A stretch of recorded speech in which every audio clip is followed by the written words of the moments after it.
If we could all stand for the Pledge of Allegiance, please.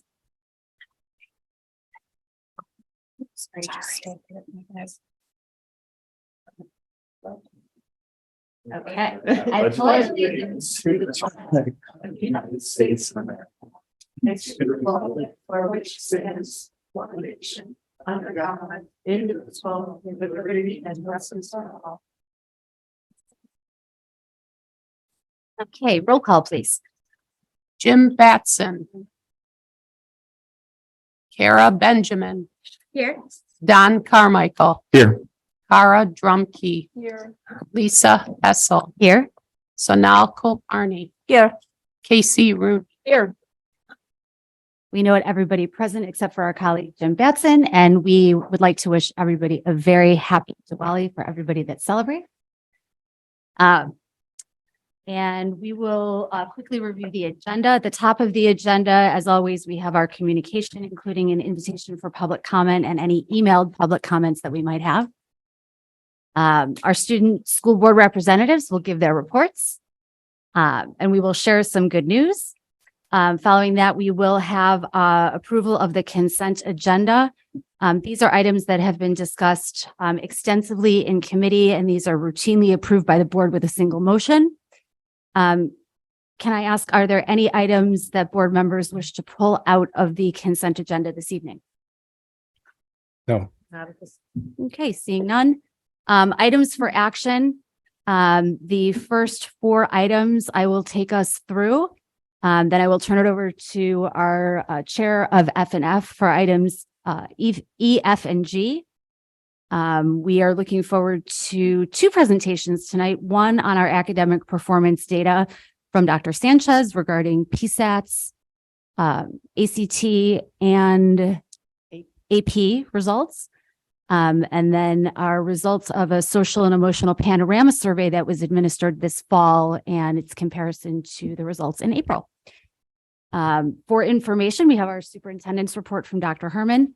We'll go around if we have any board comments or events that members have attended. We will not have an ISB report this evening. Do we have a report from CEDAW? No, not this evening. Okay. And then for other reports, we will have a brief update from me as the liaison to the D128 Foundation for Learning. We will review future agenda items. We do have closed session to discuss pending litigation. Following that, we will come out back into open session. No further action will be taken, and then we will adjourn. So, getting started at the top of the agenda. Do we have anybody here wishing to make public comment? Lisa Hessel, board president. Going once, going twice. Do we have any emailed public comment? We do not. Okay. Then I'm going to turn it over to our esteemed student school board representatives for their reports. Student board reps. Hello, everyone. My name is Hari Jen. October has been another very eventful month. Concluding the month of September was homecoming, where a record number of students attended. Students came decked out in their best gear and all had an incredible time. When asked what part of the dance was their favorite, a majority of students expressed their love for the photo booth, where they were able to gather up their friends and take silly photos together. Junior Parab Aurora showed some love for the confetti and said that the dance gave the dance some pizzazz. The Cougars had their last football game of the year on Friday, October 21st, and safe to say, they came prepared. Every turn of the head, all you can see was pink, pink, and pink. The Cougars were able to secure a win against Maine East, concluding the season strong. For the underclassmen, this year's football games gave them a true insight on the school spirit and fun of football games and left them excited for years to come.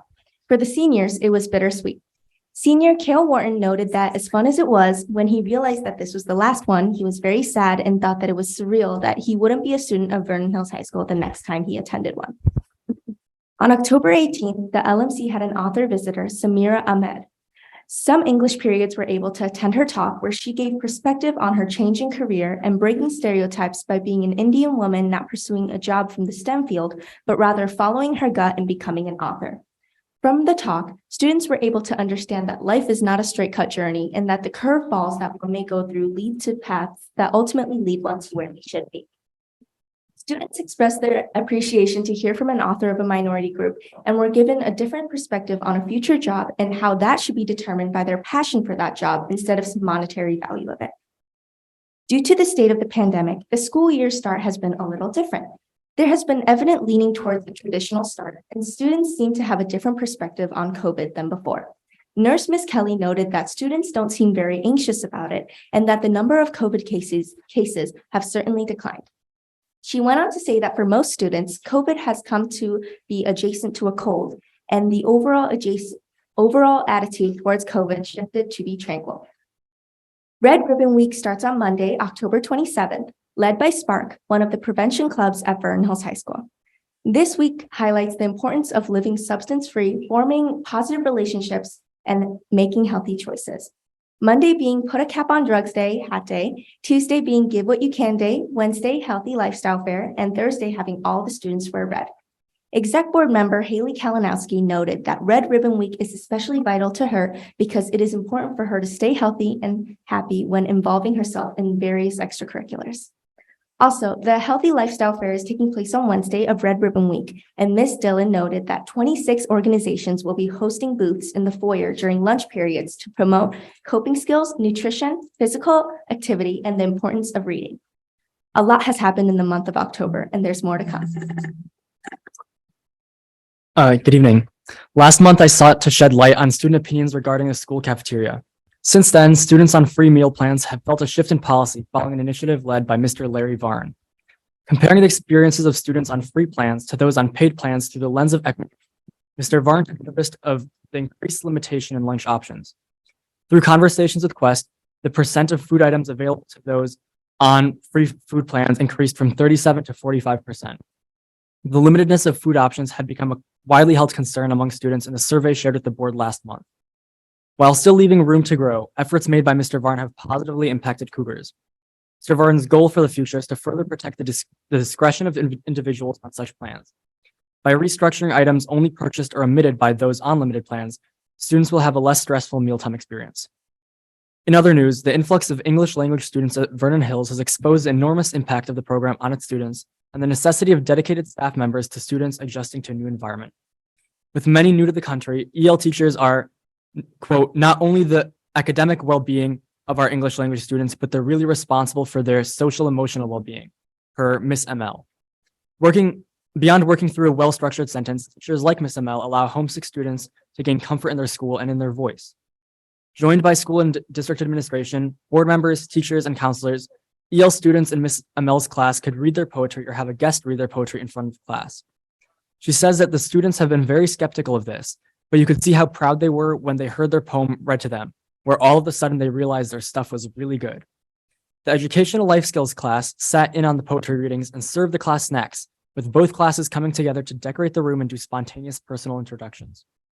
Special moments like these can be credited to the incredible attention from school staff. Unexpected enrollment volume has led to full sections of level 1 and level 2 learners in the same classroom. Electives have filled up, requiring some EL students to take study halls, which don't provide the same language-rich environment as CTE or art classes. Access to health education is especially of concern, as new students may not have had access to similar education prior and may struggle with the vocabulary-dense curriculum at school and may be unable to enroll in the class due to few open sections. The district has supported English language students by responding to the concerns of teachers through opening an additional science section, adding teacher aides, and making healthcare more accessible. Ms. Kelly from the nurse's office was happy to see gaps in physical and immunization requirements filled through the Ronald McDonald program, which provided mobile medical access. Still, the need among students for increased elective and EL health and English classes remains to lessen the strain on staff and broaden opportunities for the students. Recent district measures provide an optimistic path towards continuing the unique experience VHHS has offered EL students, a path that remains necessary to adapt to shifting needs at our school. Finally, Vernon Hills High School has had the honor of having 23 students accepted into Illinois Music Education Association ensembles. Following a competitive audition process, Vernon Hills fine arts students will not be few in number across ILMEA's choir, band, and orchestra. Congratulations to all those musicians. especially Hari, that I'm not picking favorites. Overall, Vernon Hills High School is seeing some good transition along with the seasons, and students can't wait to see what the winter brings. Student board reps. November 1st is a quickly approaching date ingrained in the minds of uncertain and stressed out seniors. It's the day that a bunch of college applications are due. When we finally ship off all our materials and hours and months worth of essays to colleges who will either accept or reject us. And that's a scary idea. For both Daisy Crisostomo and Jenna Poslins, the prospect of college is a scary thought. According to a survey collecting the responses from 84 other VHHS seniors, I'm not alone in trying to make sense of the chaos and busyness of life. Over 35% of respondents said that they're struggling to balance both school and college apps. Now, with procrastination affecting over 50% of surveyed seniors and becoming a more tempting alternative, stress seems unavoidable, especially as TikTok addictingly feeds us with entertaining and infinite feeds of stimuli in the time between now and November 1st to fill the blank and demanding boxes of our application and to hit submit becomes smaller. But through it all, the school has persistently shown support. In addition to the CRC, which about 75% of the seniors surveyed said they've utilized, we've also geared events and clubs to support students. This past Friday at VHGive, our hallways lightened up more than it usually does, with the lyrics of popular singers playing over the intercom, inspiring students to both dance and sing from the English hallways to the girls' bathrooms. It was something small, but it lightened the mood of the hallways as exhausted students turned a little bit less exhausted. Even for me, the music had made my not so well day into a better one, which led me to think, what if we were to do this every month and make this a new tradition in an effort to lighten students' days? At VHHS, celebrating students has become essential, as clubs like LASSO, our Latin American Student Club, held weekly activities from Loteria to Piñata celebrations for Hispanic Heritage Month. For senior Jackie Gallegos, the club has given her an outlet to daringly and unapologetically be seen, and for other students to see her and her culture. Even as a Latina myself, I'm able to learn about the unique traditions and cultures of others, whether or not my identity aligns with it or not. At school, that's what I and several of my peers have strived for, to raise those who may be underrepresented and whose identities may not be fully accepted. Just 2 weeks ago, eager students with ideas about how to make a more equitable space at VHHS came together with staff for the first time in an equity leadership meeting. Being there myself had left me empowered, but also with a large obligation. In just a 10-minute conversation, I heard students like seniors Ashley Shoemaker express their frustration about the AP US History curriculums, specifically how little she feels the course focuses on the decades of tragedy, loss, and destruction that Native Americans endured. As a Native American herself, it was both disheartening and disappointing that the destruction against them wasn't emphatically labeled as such, and that there's not much time dedicated to learning about them and the full degree of their sufferings. Additionally, I heard some others who are a part of the LGBTQ community unpack their stories of struggle as they try fighting off microaggressions from both students and staff. Sitting there listening to them made me and the rest of my group that day wonder, what if we could have mandatory training sessions or lunch and learn sessions for staff and students that would educate them on microaggressions, implicit biases, student identities, and raise the voices of the LGBTQ community? A workshop could make the difference between someone who is unknowingly insulting and offensive and someone who's educated, aware, and cautious of what they say or do because they gained that new perspective. From the Dare to Empower's Lake County Haven Drive to the Breast Cancer Awareness Dig Pink volleyball game to Yellow Ribbon Week to the hundreds of hours of service seniors are putting into NHS, what's become clear is that students are eager to make change, and every day they're doing just that. Student board reps. Hey everyone, it's a pleasure to be here tonight. LHS has celebrated a great homecoming week this year. From the football game, assembly, and dance, everyone found an event they enjoyed. One of our newest additions to the homecoming dance this year was opening up alternatives for students who would rather hang out with friends in quieter spaces. For example, the library was open for students to come in and enjoy some board games and play some Mario Kart with their friends. The City Theater also played a Cars movie, which went perfectly with the theme, All Roads Lead to Home. As the season of spirit comes to an end, Student Council and many other clubs are hard at work to prepare for the season of serving. Ms. Ulix, the activities director, says, "I'm excited for the transition from the spirit season to the serve season, and I invite the school community to participate in giving back during the next months." Some upcoming events include the canned food drive, which will be held throughout November. Classes will compete to see which grade will donate the most cans to the Libertyville Township Food Pantry. They're also getting ready to knock on neighbors' doors and collect cans for the annual neighborhood blitz. Other clubs are also participating in our Former Wish project, in which clubs join to support families during the holiday season by buying presents for children. Surf season is off to an incredible start. With fall sports coming to an end, some exciting highlights come from our pink out football game, swim meet, and volleyball games. Students filled the stands on Friday to cheer on the Wildcats for their last game and enjoy the thrilling win while raising awareness and funds for breast cancer research. The swim team hosted an exciting meet and raised over $1,000 for the cause. We love seeing the Wildcats helping the community and creating a difference. Fine arts and theater have been hard at work preparing for the fall musical Grease, which will happen nights of October 26th to the 30th. Senior Elena Derezensky says, "I'm so excited for my last musical at LHS, so make sure to come watch. We all can't wait to watch their wonderful performances and the amazing work of the cast and crew." Last week, in some other fine arts news, parents and students watched orchestra students perform for their annual Fright Fest concert, which showcased many student musicians' talents. This past Wednesday, seniors had off and were able to sign up for the College Resource Center to receive essay help from their English teachers and college counselors. As early action deadlines are approaching and stress is certainly building, it was definitely a great way to stay on track. Juniors took their PSAT and are hoping for great results, while freshmen and sophomores participating in a daring day. There, freshmen were able to learn about different electives that they could take throughout high school, while sophomores were able to explore a wide variety of career interests. They also had some guest speakers that helped them with deciding more of their interests and some possible career paths. This week is Red Ribbon Week, which highlights the importance of health and wellness as students will learn about the negatives of substance abuse and how to help family or friends who might be struggling. For example, sophomores, juniors, and seniors will have the opportunity to attend an alcohol poisoning response training. I myself attended this training last year, and it was just a really great opportunity. And as we're all getting older, I'm really excited that LHS has provided this opportunity to students that might eventually allow one of us to help save a life. In Link Crew, freshmen will do an activity about the teen brain, hearing about how Link Crew leaders have navigated challenging social scenarios involving substances and diagnosed their barriers to getting healthy sleep.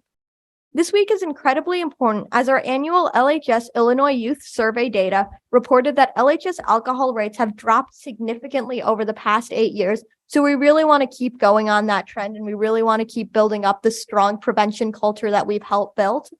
And the most stark data points, however, were the rise across all grade levels in depression symptoms and serious consideration of suicide since COVID-19. Therefore, we hope by creating a safe space for students to share their experiences and asking for help, these levels will begin to decrease, as well as we're coming out of the pandemic and returning to normalcy, we'll be able to have a lot more of a strong community that might help people with any mental health issues that they might be facing. Thank you. Student board reps. Very nice. I know that many of you try to stay throughout the whole meeting, but if you don't, we do have a section at the end of the meeting called future agenda items. And I'm going to suggest that we have some follow-up to the board about some of the suggestions that were made. Specifically, maybe Dr. Barn might be able to talk to us about the cafeteria options. That's something I think the board might be interested to learn some more about. I also think it's been a while since we've had a presentation to the board about our programs for English learners. And that may be time to get an update so the board has, current information on that.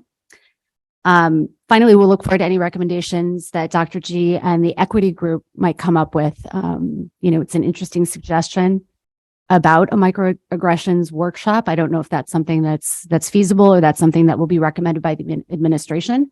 But if so, the board will certainly stay tuned for that as well. Any other follow-up items from board members or questions we have for the student board reps? Okay, great. Excellent job. Thank you, everyone.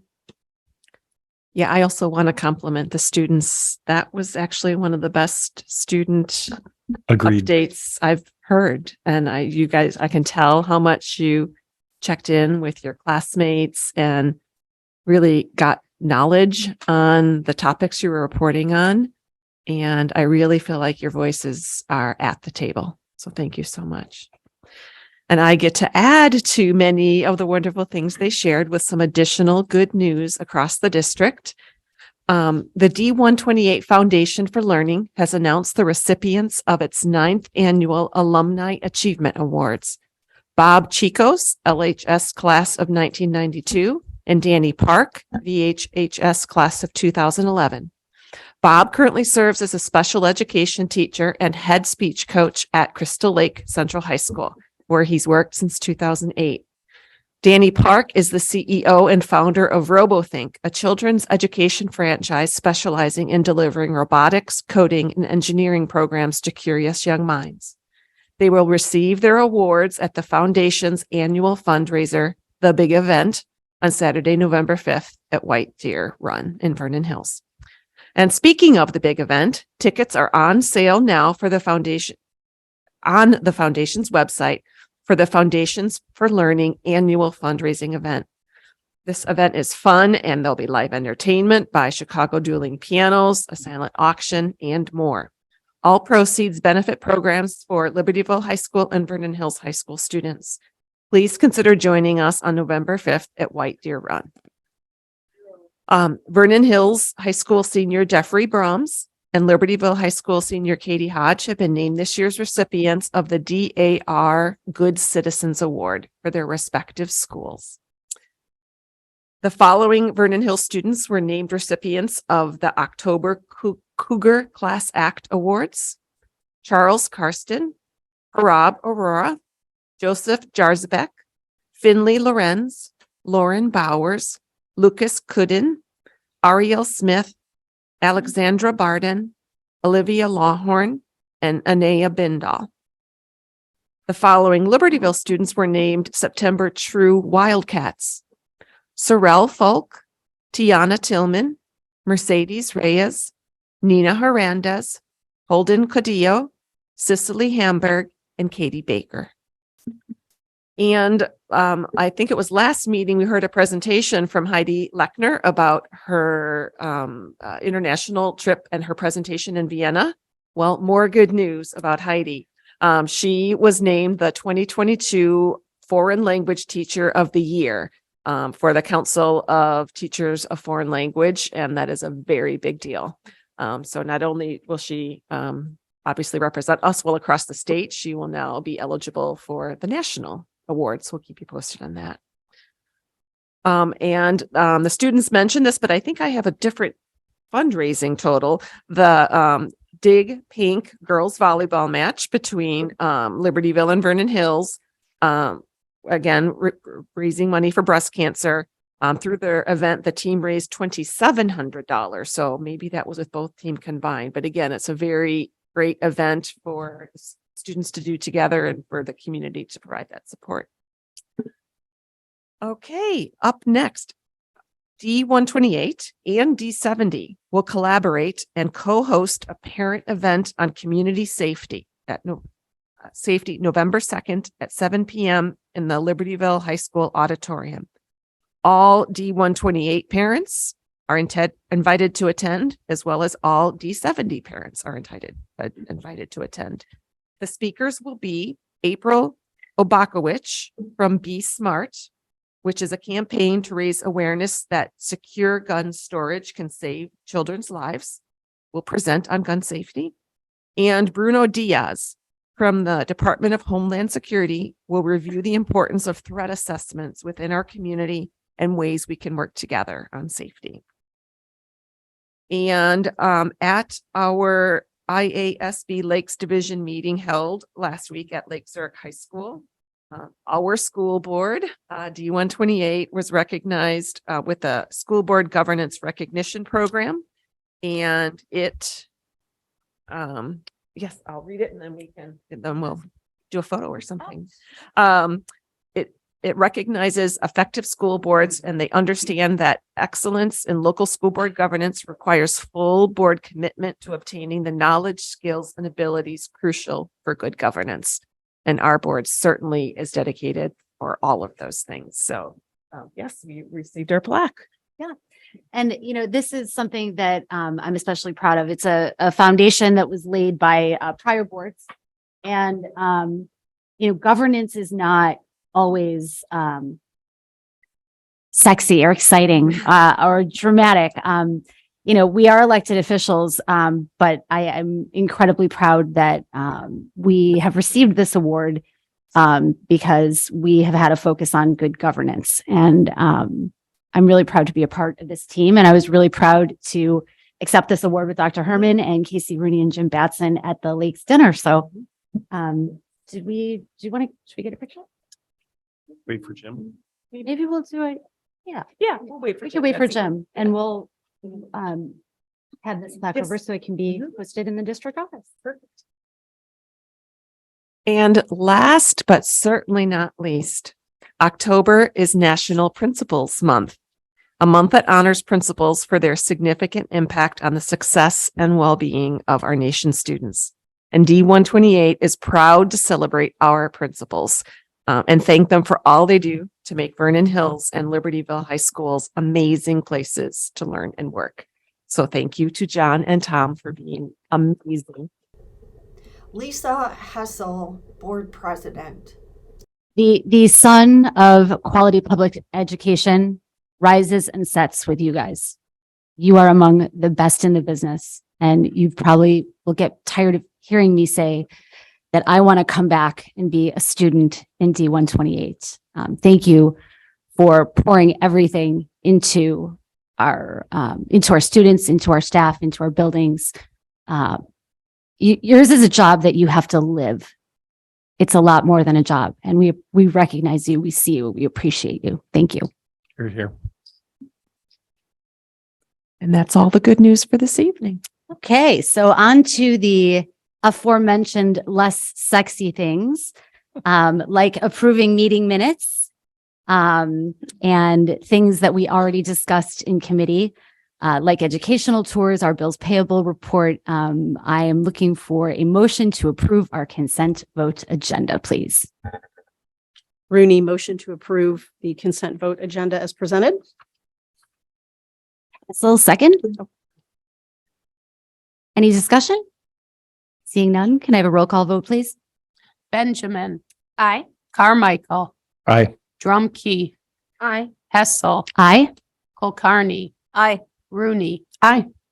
Great. Motion passes. And we will move on to items for action. First on the list, item A, board policies. We have second reading and adoption.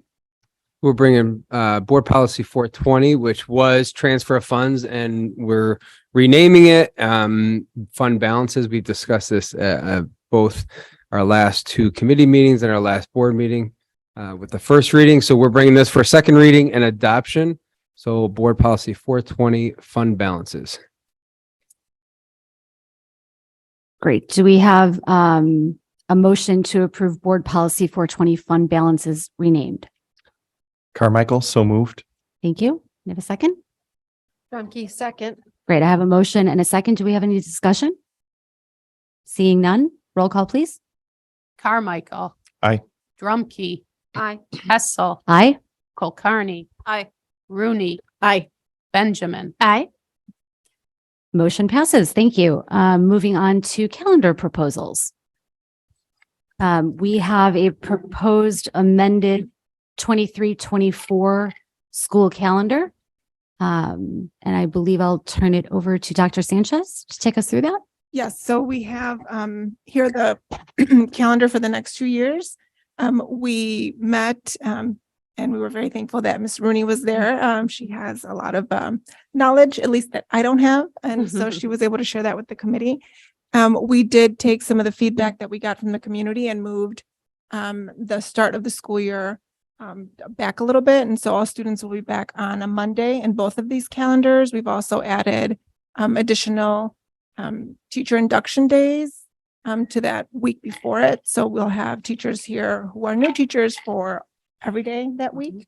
And we also moved the Institute Day that we had scheduled for right after Labor Day weekend to the spring. It was just a very quick turnaround for those of us that we had to get it together.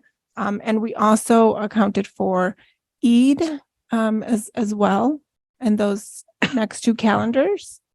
So we will have an Institute Day in the fall, and then we'll have another Institute Day in the spring. And those are about all the changes. Great. And that spring date, the Institute Day coincides with Eid, correct? That's the spring? No, that's the fall. No, No, we didn't. We didn't overlap them. So I see.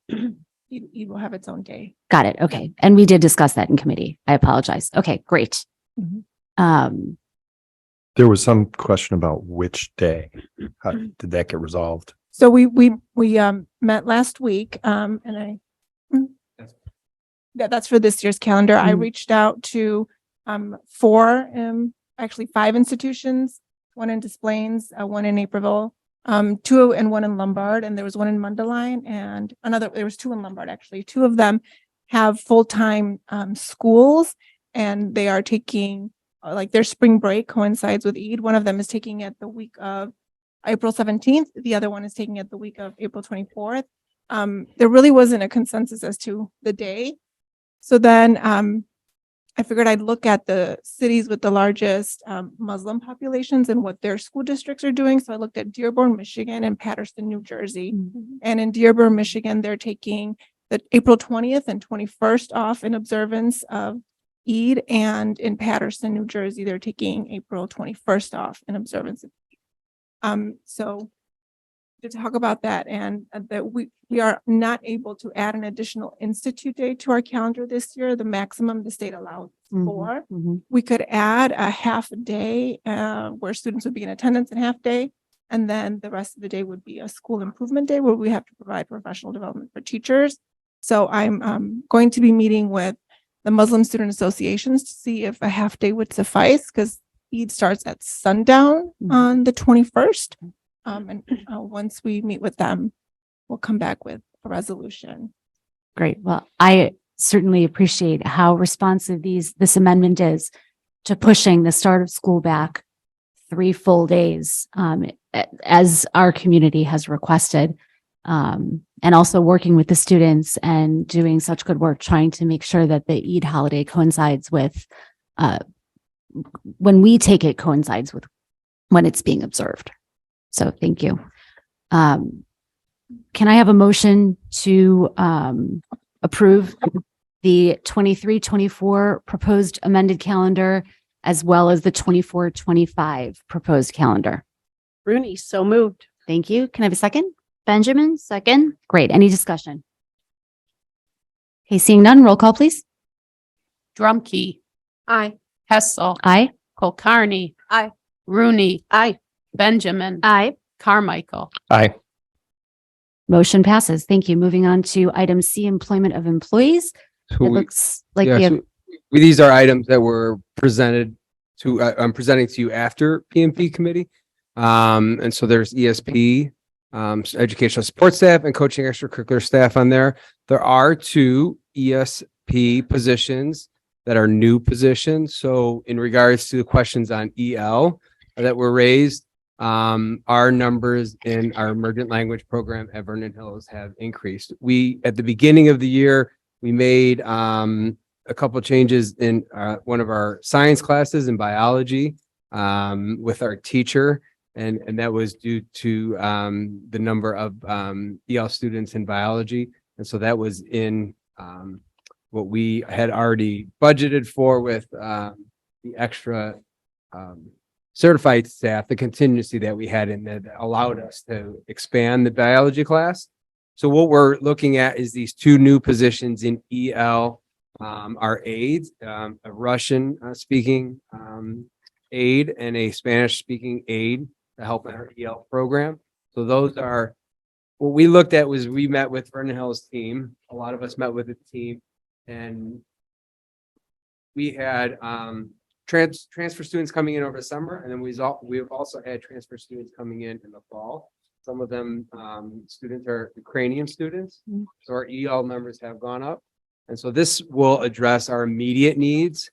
We're also then taking a look at what we can do second semester in our EL program, and then also looking forward in the future. So there were some unexpected numbers of students that kind of came to us late summer, really late summer and fall. And so we're addressing these with these two new positions that we're asking you to approve. And then going forward, we're going to take a deeper dive into EL, what we can do, second semester even, and then the following year. So Okay. I don't know if that helps with some of the stuff that was brought up also by our student board rep. So Absolutely. I think based on what they brought up, we're interested in learning more, and you're providing more information. So thank you. Absolutely. And and we're happy to do even more presentation on, our EL program. And I know Mr. Sanchez can give a lot more information and what we're doing moving forward. Okay, great. We'll leave that to your discretion. But in the meantime, can I have a motion to approve the employment of employees as presented? Carmichael, so moved. Thank you. Kulkarni, second. Great. Have a motion and a second. Do we have any discussion? Seeing none, roll call, please. Hessel, Aye. Kulkarni, Aye. Rooney, Aye. Benjamin, Aye. Carmichael, Aye. Drumkey. Aye. Great. Motion passes. Thank you. Moving on to item D, Board Governance Handbook. Again, that sexy term, governance. It's very important to us that we remain focused on students in everything that we do. Quality public education is the foundation and the reason why good governance matters. And in support of that, we have developed a board governance handbook. It's not policy. We have very strong policies in place already. This is not meant to change or supersede any of those policies. It works alongside our new member orientation and helps us all agree on how we are going to go about the good governance that we are committed to. So we have been working on this since August. Many hours of our team and the administration have gone into refining it. We would like to have a motion at this time to approve it, but one of our colleagues who's returning from a fabulous Italian voyage, no, I'm not at all envious, did not have a chance to discuss it one final time with us in committee. So I think there are some good catches, some edits that I think Don is going to discuss with us. So before I ask for a motion, we're going to discuss those because I believe that if we agree that those are edits that we'd like to accept, I'll be looking for a motion to approve the amended board governance handbook. So if we could have that discussion before the motion, that's why we're going to do it that way today. So. Buonasera tutti. If you have the governance handbook open, page 6 is my first comment. Under set the direction for the school district, it says It's make. actually page 5. Oh, you're right. It is page 5. Thank you. Sure. Make sure these documents are the driving force for all district efforts. That's the last one under set the direction. And I just wasn't sure which documents. If we go 2 bullet points earlier, it says generate, review, or revise direction setting documents, mission, strategic plan, align goals, etc. So if the last bullet point is make sure that these documents are those documents, then we can just include that in the previous bullet point or in the make sure that these documents bullet point, we indicate which documents. I think combining them makes more sense Yeah. because we're referring to these documents. We might as well move that sentence up to the documents to which we are referring. Okay. And It then, looks like we're having nodding. Is everybody's okay on board with with that? Yep. okay. Then I think on page 8, although my pages are not squaring up for whatever reason, Let's see, it says meetings as a strategic leadership principle. That is, Lisa Hessel, Board President. That's page 8 at the bottom. okay, so it is actually page 8. Okay, so it says board meetings function to conduct district business in public. Well-run, efficient meetings model leadership, promote trust and confidence, and provide opportunities to demonstrate strategically moving the district forward and planning for the future. Having read it out loud, it's easier for me to understand, but that phrase was just awkward to me in print. If it's not awkward to anyone else, we can just move on, and provide opportunities to demonstrate strategically. To provide opportunities To demonstrate to strategically demonstrate moving. pause. Right. So I don't know how to fix that because I'm not a Any of our wordsmith. wordsmiths like to chime in? Or if it's okay, feel free to say, Do we need the word demonstrate? Yeah, I was gonna say you can just and provide opportunities To strategically move. Yeah. the district forward. Well, I think the demonstrating is that we're doing this work in public so that I do think the demonstrate does add some meaning Mhm. Mhm. to that sentence. That's the whole purpose of this section is how we are acting in a meeting and that's Right. modeling leadership, Mhm. demonstrating, working together, moving the district forward. So I would leave the demonstrate. I would leave the action. Okay. Any other thoughts? Lisa Hessel, Board President. I might leave that one as is for now. Uh, Page 8 at the bottom. Dan has no mic. Oh, there. He has a glitchy mic.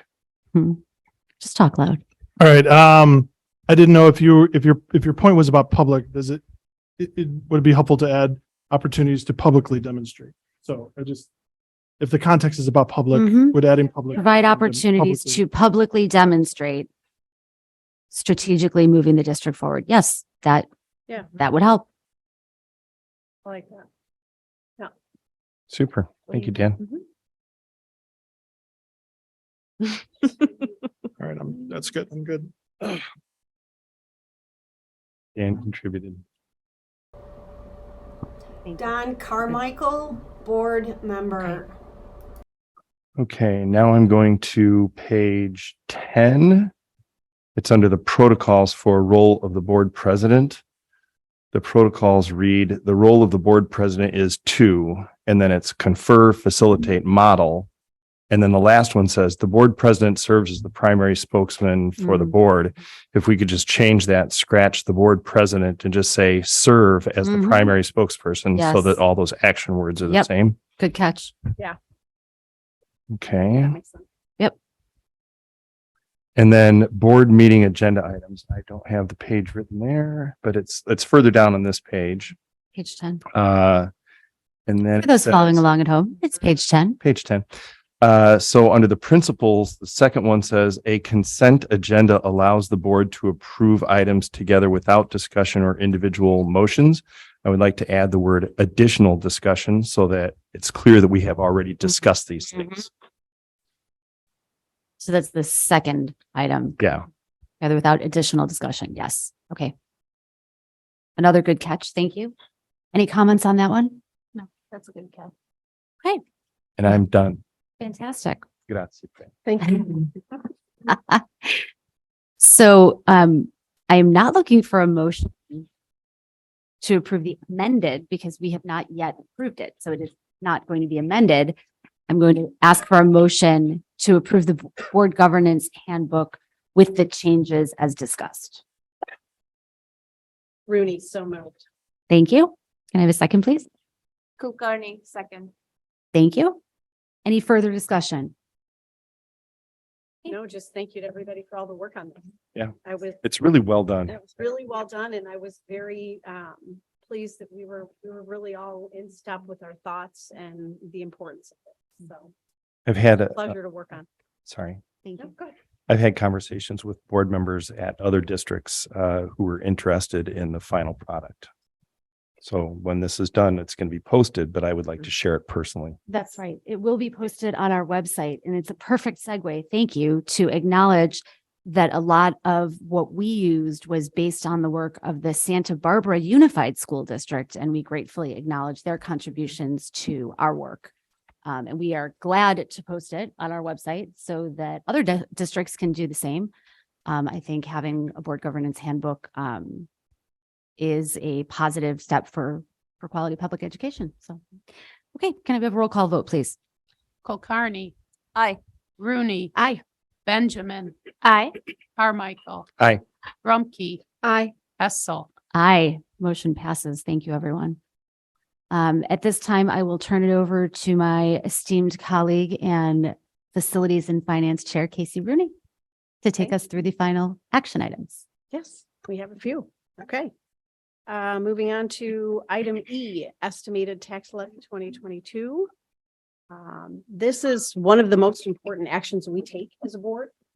The tax levy is how we fund our district, and being good stewards of taxpayer dollars while adequately funding our excellent district is of critical importance. So before I turn it over to Dan, I just kind of want to mention that we discussed this over the course of several meetings, committee and regular board meetings. So take it away, Dan. Great.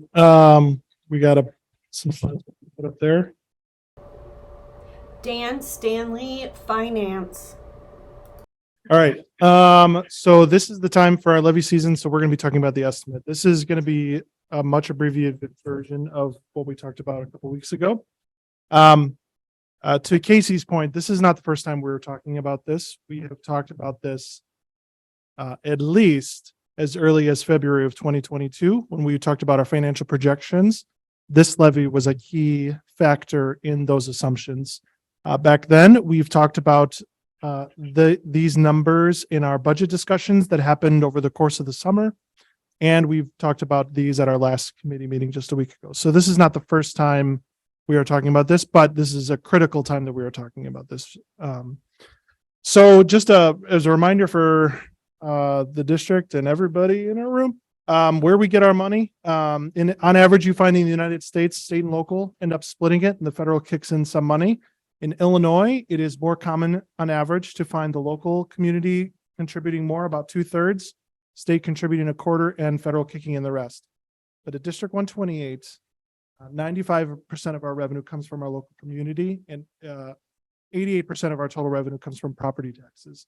So this resource we're talking about is our most significant source of funding that the board has the opportunity to secure. One thing that we always are trying to balance between is inflation, and typically inflation has been around 2%, and we've been able to basically keep up with that according to this. But inflation at 8%, which highest in my lifetime that I think, that's very difficult to keep up with. And so that we're going to be limited on that. The next thing, so keep that in context, I guess, for everything else that we're going to talk about. The next slide we'll see is an important consideration for this year, the Libertyville TIF. So downtown Libertyville has been in a TIF district since 1986. I won't go into all of what a TIF is, but that TIF was supposed to expire in 2009, but it was extended for another 12 years to December 31st, 2021. Part of that agreement is part of the money that was going to go to the TIF, 70% of that, they cut a check right back to us. So the TIF collects the money, but they've been giving us 70% of that money back. So really, we've been getting 70% of the money from the TIF for the last 12 years. And just for reference, the TIF check that we got last year was about $1 million. And so we've been getting that, but because the TIF is ending, that $1 million check disappears. We get one more this spring, and then that $1 million check goes away. So what I'm saying is these taxes need to come in to replace that $1 million check that's not going to be coming anymore. All right, so that's good for that one. The next slide Dan Stanley, Finance. is a visual representation of really what happens in a TIF. So TIFs can go for 23 years. And so what you see is really a chart showing When a TIF is established, the value of the properties there are frozen for the taxing district. So for us, the values of the downtown Libertyville has been frozen for us for the last 35 years. But those properties get more valuable. There's investment, people build houses, it becomes more valuable. As that gets more valuable, that's what's called the increment. And that is the value that goes into the TIF. So that value is fully taxed and it goes into the TIF fund, which the village controls rather than to the district. And so what happens is that year 23, all of that shifts back so that the district is now able to tax the full EAV of those properties. And so that's typically what happens in a TIF situation. But of course, next slide, this isn't totally typical. So you have the original 23 years, which is very typical, and that's what happened for the Libertyville TIF. But then the last 12 years has been a little weird because it got extended, but then we've been receiving 70% of that TIF. So that, imagine that blue triangle getting bigger. For the last 12 years, we've gotten 70% of that as a check back to us. So really the TIF has only been getting like 30% for the last 12 years. And they've been using that to fund their infrastructure improvements for the last 12 years. All of that is essentially shifting back to the district. So that's a unique, thing that's happening that is I think, very easy to confuse and misunderstand what's happening. One more for the next slide, some more context, a little hard to see here, but I've taken property tax bills. I won't tell you the exact addresses, but houses right across the street from each other one's in the TIF, one's not in the TIF, very, very close in value. But you can see the one that's in the TIF that has been in the TIF since 1986, their last year's tax bill. You can see I highlighted the amounts that go to District 128, so a few $100s on the left. But then look what goes into the Libertyville TIF, $20,000, right? So a significant portion of that money goes in. Now, what you have to remember is on the backside, we've been getting back from the village for that amount, but still that money does go to the TIF. Versus right across the street, what's been happening is there is no TIF. And so all of those monies have been proportionately split between the tax district. Essentially what's going to happen is the property on the left is going to shift to look more like the property on the right, but each taxing district has to make their choice in terms of how they're going to levy their taxes. But I'm guessing for most of those, it's going to end up looking very similar to the one on the right. So it's not more taxes that they're going to pay because of this. It's a shift in where the taxes go. So instead of the taxes going into the TIF, they're going to go back to all of the specific districts. We can go to the next one. All right. So when we're talking about the levy, there's the way we estimate this is an algebraic formula, but it's 4 variables. What's important to know is 2 of those variables we don't know, and we won't know until the spring. But we have to do our levy by the last Tuesday in December. So we have to guess what those are. We get what we think are good guesses from the county, but we still have to guess. And so we have to account for some margin of error because of those estimates. We go to the next slide. Here is a high-level summary of the figures that are important for this levy. So the inflation that is applicable for the CPI that's applicable for 2022 levy is 7%. But we're capped at 5% based on the property tax law. The extension is the lesser of 5% or CPI, whichever is less. I just said that. So we're capped at 5 for CPI. So that's a number to keep in mind. The estimate extension, which is the amount of money that I think that we're going to be approved to be able to get, is about 7.5. But what I'm recommending is that we levy a 7.88 to account for those 2 unknown variables that we won't know. In the spring. That leaves about a $300,000 cushion, which is similar to the cushion that we've had at previous levies over the last several years. One point of context is for existing properties. EAV is the equalized assessed value of the property. So if you have a house that's worth fair market value, $300,000, the assessed value would be $100,000. Very likely the equalized assessed value would be $100,000. Those values are increasing on average in the whole district about 3%. So what does that mean for existing property taxpayers for District 128? If your property value increases 3%, then your taxes will increase about 5%. If your values increase more, if your individual property values increase more than 3%, then your taxes will likely increase by more than 5%. If your assessed value increases less than 3%, your taxes will probably increase less than 5%. They could even go down depending on the change of your assessed value. And then for context, just so you know, the current environment that we're still in, the current CPI as of just this September, 8.2 annualized. So inflation's still high, CPI is still high. So not now, let's stay back there. Okay. So we're the levy. So we're going to ask for 7.88. I think we're only going to get 7.52, but we need a margin of error. If you're an existing owner and your assessed value changes by the average, which is 3%, taxes will be 5%. People's taxes are not going up 7.5%. That's not what's happening. There's a shift from a TIF back to the other districts. So I think it's easy to be confused, but again, if you're an existing owner, and especially if you're not in the TIF district, your taxes for D128 on average should go up 5%.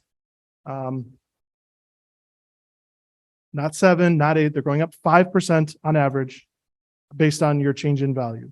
If you live in the TIF district, your taxes for D128 go up because more money shifts into D128, but your taxes for the TIF go to 0. So it's just a shift. Your total taxes, even for people that live in the TIF, their total taxes on average, if their assessed value changes by 3%, should change by about 5%. So those are the key figures, is almost as simple as I can try to make it. All right, now we can go to the next one.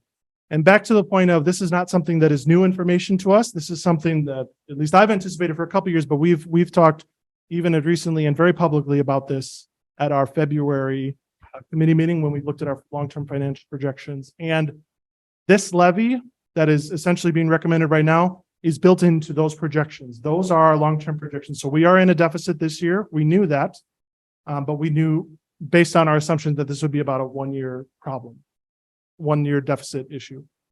So this levy is critical, in my opinion, to secure our district's financial stability. So I can't emphasize that enough. In my opinion, this is probably one of the most significant actions the board can take to either secure or not the district's stability financially. So we can go to the next one. Okay, so what are the next steps? So what we're asking for is an estimate for levy tonight. So for the law, what the law says is before the board can adopt a levy, you can't adopt the levy yet. Before the board adopts the levy, the board must no less than 20 days before final adoption estimate the levy. Now, the law doesn't really say what estimate the levy means, but the strongest sense of the word is we could have you approve a resolution that's an estimate levy with a whole bunch of language. What I'm recommending for us to do tonight is to simply take the documents that we have and approve an estimate levy tonight. You're not approving a levy. Nothing gets filed. This is so that our minutes can reflect the board has estimated the levy almost as strongly as I can think of for us to do this. And because it's more than a 5% increase, we are required to have what's commonly referred to as a truth and taxation hearing, but it's really a levy hearing. And so the timeline for that would be approve the estimate tonight. We publish a truth and taxation notice in the paper on probably November 2nd, 3rd, or 4th. There's a range. We have to do it no sooner than 7 days before the hearing and no more than 14 days before. So you have this 1-week window that has to get published. So if we're going to have our hearing on November 14th, like we talked about at our last meeting, which will be at 7 o'clock here, the truth and taxation notice would be in that paper on the 2nd, 3rd, or 4th to have that done. So there's opportunity tonight to discuss it. There's opportunity at our November. I forgot to put our November committee meeting on there. Which is the 7th. Thank you. So that is an opportunity to discuss it as well. Then final adoption would be scheduled for November 14th. I always try to schedule the levy for adoption in November because it is due by law to the county by the last Tuesday in December. The reason I do November is in case something really bad happens and we cannot get a quorum. If for some reason I can't get 4 of you here on November 14th to approve the levy, we at least have December on the books to get you here. This has happened to me before. It came to a November meeting and for a variety of reasons, it could not get a quorum. It was at a different district, but I know it can happen because it has happened. So that extra month gives you a chance. If we slated until December and we couldn't get 4 of you here, there's very little else we can do other than schedule a special emergency meeting. And that never makes me feel good when you're talking about a levy of this magnitude and this importance to the district. So I want as much runway as we can, as much balance in terms of timing and public awareness as well. So really the last slide then would be similar to last time, just a sample of the notice that will go in the paper. We can click one more slide. There we go. So that's a sample of what the notice is in the paper. The law is very clear about what can be in the notice and what can't be in the notice. And so that's essentially the notice sample that we're running with right now. And so there's a lot of things that are very particular about the notice requirements for this. So with that, that's the information I have. Nothing has changed since we talked about this 2 weeks ago. Every single number is still the same.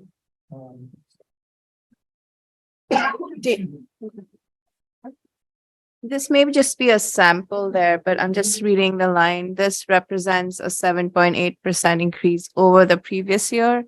It's not 7.8 over previous year, right? I mean, It's the levy. So the levy is the amount of money we're asking for is a 7.88% increase over the previous year. Yes. So we're asking for a 7.8. I think we're only going to get a 7.5, but the law doesn't care what you think you're going to get. The law only cares what you're asking for. That 7.88 is capturing that new property as well. That's Okay. why that's bigger than the 5%. Does that help? what was our last year's though? Levy? Last year's levy? Probably here. close to 3, under 3. It probably was. That's what I remember. And that's why when you say, I guess I'm getting thrown by the language which says it's 7.88 more than last year, which would, in my mind, I went 3 plus 7.88, which is 10. No, when it says last year, it's talking about this is about tax year. So when it says year, Okay. it means tax year. So that'd be the 2021 tax year, Okay. which would have been based on the 1.4 CPI that we would have gotten. Based on those numbers, which is the roughly 84 million, we're asking for 90 million, Okay. which is the 7.8% round numbers. Okay. Right. But our Like best that. estimate is that it's really only going to result in possibly hovering a 5% increase in what the district is asking to the taxpayer. It is a 5% increase to existing owners in the district. Relative to their change in property value. If their value goes up 3%, their existing, their taxes should go up 5%.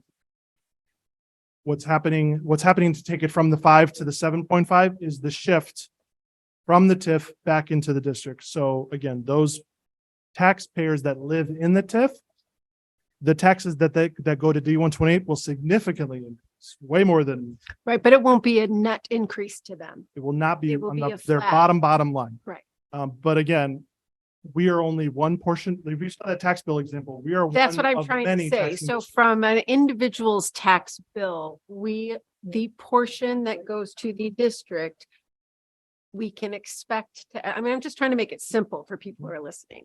The portion that goes to D128 is likely going to increase by 5%. And then all the other taxing bodies, depending upon what they level, will also increase, but our portion will increase by 5% to the average, on the average. Yeah. Yes. And last year it increased from the previous year about 3%. 1.4. Sorry, were you talking the taxes or the values? The taxes. No, the taxes last year on average went up 1.4%. The values have Went gone up 3%. So if everyone looks at their blue sheet, Blue. Yeah, it's sheets. blue. I keep thinking it's green. The blue sheets, if that assessed value has gone up 3%, then your taxes will go up about 5%. 5%. Okay. Okay. So we are looking for a motion to approve the estimated tax levy we traditionally say the amount, correct? We have never yet, since I've been here, approved an estimate levy. Okay. So I think what would suffice is I As would presented. reference the year, the 2022 Okay. estimated tax levy. Again, this is just for us to document a legal determination that the board has estimated, which would then require the hearing. Okay. So So I'm we're trying to looking- leave it very clear. I'm sorry to keep it. Yeah. We're trying No, no. to keep a very clear trail, Right. It's important. transparent trail. Absolutely. So we need a motion to approve the 2022 estimated tax levy as presented. Any other discussion? We need a motion first. Motion, please. Hessel, I move to approve the 2022 estimated tax levy as presented. Carmichael, Drumkey, oh, sorry. go ahead. I jumped in. Drumkey second. Okay, motion passes. Any discussion? Any other discussion? Okay, then we'll be looking for a roll call for that. Yes. Roll call, please. Rooney, Aye. Benjamin. Aye. Carmichael. Aye. Drumkey. Aye. Hessel. Aye. Kulkarni. Aye. There we go. Motion passes. Moving on to item F, Goodman grants for Vernon Hills High School and Libertyville High School. Yeah, both high schools have received a grant from the Goodman, Severn Goodman Center for many years. It's been about $6,000 a year at each school. That amount appears to be going up to $8,000 per each school. And so they've sent contracts for us to sign. These contracts, for two reasons I think are applicable for the board to approve. One, there's a law that requires if any contract that's going to generate more than $1,000, board has to approve. This isn't really necessarily revenue generating, but it's an agreement. So our attorney recommended be on the safe side and have the board approve it. And because it's a donation, there's a large view that it's a gift, and the board has a policy about receiving gifts, and you all said that you want to acknowledge gifts. So this is twofold why these are both in front of you. So different agreements, one for each high school, because on Severn side, they really do it based on the high school. So that's why there's two agreements, one for each school. So we're looking for a motion to approve the Goodman grants for LHS and VHHS as presented. So moved. Kulkarni second. Okay, any discussion? I just want to express gratitude for this grant. It looks like we're able to do good work in both buildings as a result of it. Is this, does this go to a certain fund or program or budgetary line item? At LHS, it goes to our prevention and wellness program. For example, at Vernon Hills, we just had our freshman write assembly. We bring a speaker, a nationally known speaker in, and some of our funds go directly towards that. So that's one example of the prevention and wellness area, how they spend the funds. So Right. And so I'm assuming those funds are earmarked for prevention and wellness programs, right? Well, we certainly express our gratitude for having the grants. Absolutely. Thank you to the Goodman Family Foundation. Now we just have to amend those budgets up to 8,000 from the 6. So don't let me forget. It's good news. It's a good amendment to have. It's a good problem to have. That's right. All right, roll call, please. Benjamin. Aye. Carmichael. Aye. Drumkey. Aye. Hessel. Aye. Kulkarni. Aye. Rooney. Aye. Motion passes. Moving on to item G, amendment to the IBJI Strength Training Services Agreement. So we've had a contract for strength services with the Illinois Bone and Joint Institute. Last year, they were clear to us that they're having difficulty fulfilling the terms of our contract at the price that they agreed to. So it was either they had to just terminate the contract, or we come to an agreement on a reduced amount of services. And so the decision at the time was for Vernon Hills to drop that and for LHS to have a reduced amount. So that's the way we've been operating since school started, but we finally have the amendment language here, which is really what's presented to you to reflect those changes. So dropping the services at Vernon Hills, reducing the services at LHS. Okay. We've had conversations about this a few times, so. I don't remember talking about this. Did we talk about this in committee? Several years ago. Yep, over this. I mean, just because I don't remember it does not mean we did not do it. I'm not suggesting otherwise. We did. Okay. Thank you. So I'm looking for a motion to approve the amendment to the IBJI Strength Training Services Agreement. Benjamin, so moved. Drumkey, second. Thank you. Any more discussion? Further discussion? No? Okay, roll call, please. Carmichael. Aye. Drumkey. Aye. Hessel. Aye. Kulkarni. Aye. Rooney. Aye. Benjamin. Aye. All right, motion passes. That is all for action items for facilities and finance. I'll turn it back over to President. Okay, thank you. So we are moving on to section 5. We have 2 presentations. First is our academic performance data presentation. So I will turn it over to Dr. Sanchez. While they're taking the podium, I again want to compliment both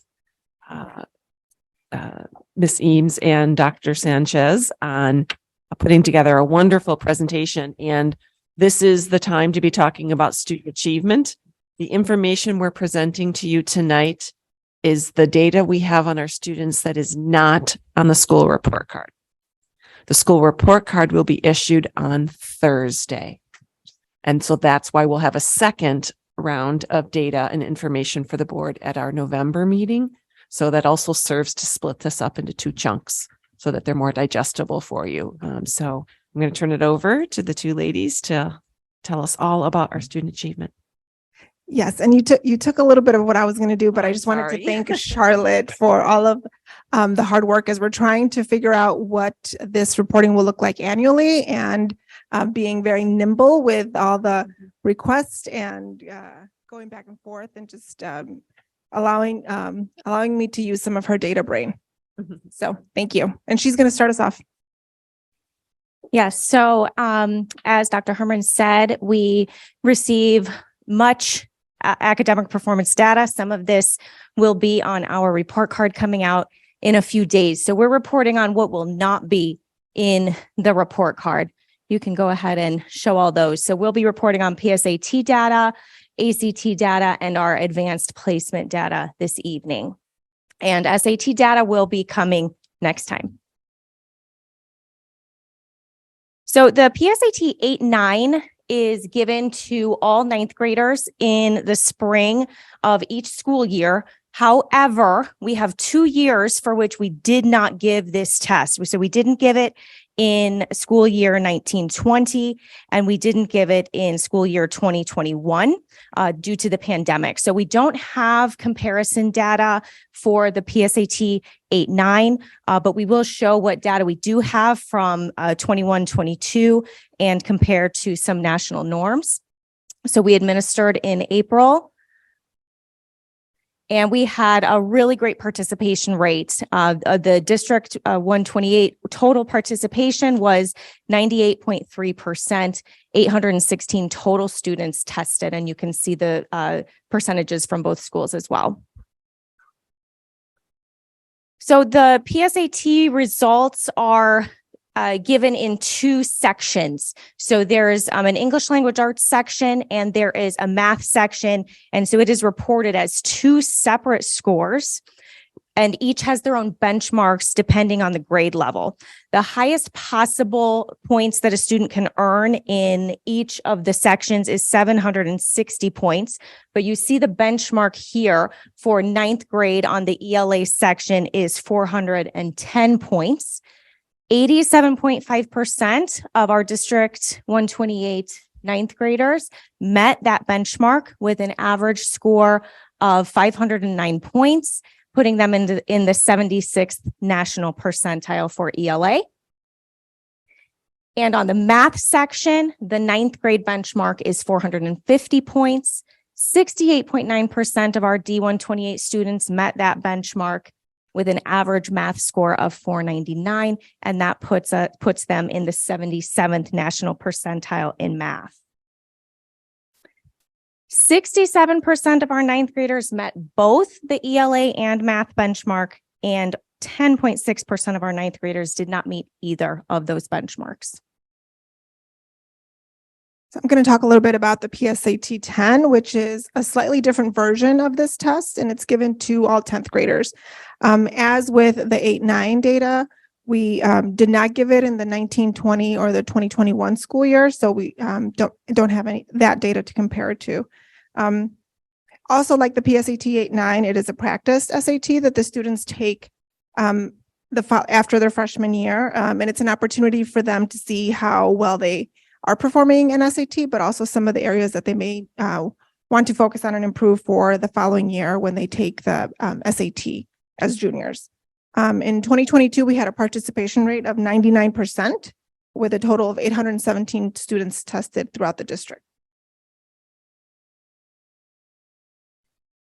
I want to compliment the principals on making that happen. Those numbers are astounding. So again, thank you both for making sure that the students and families know how important this data is for us.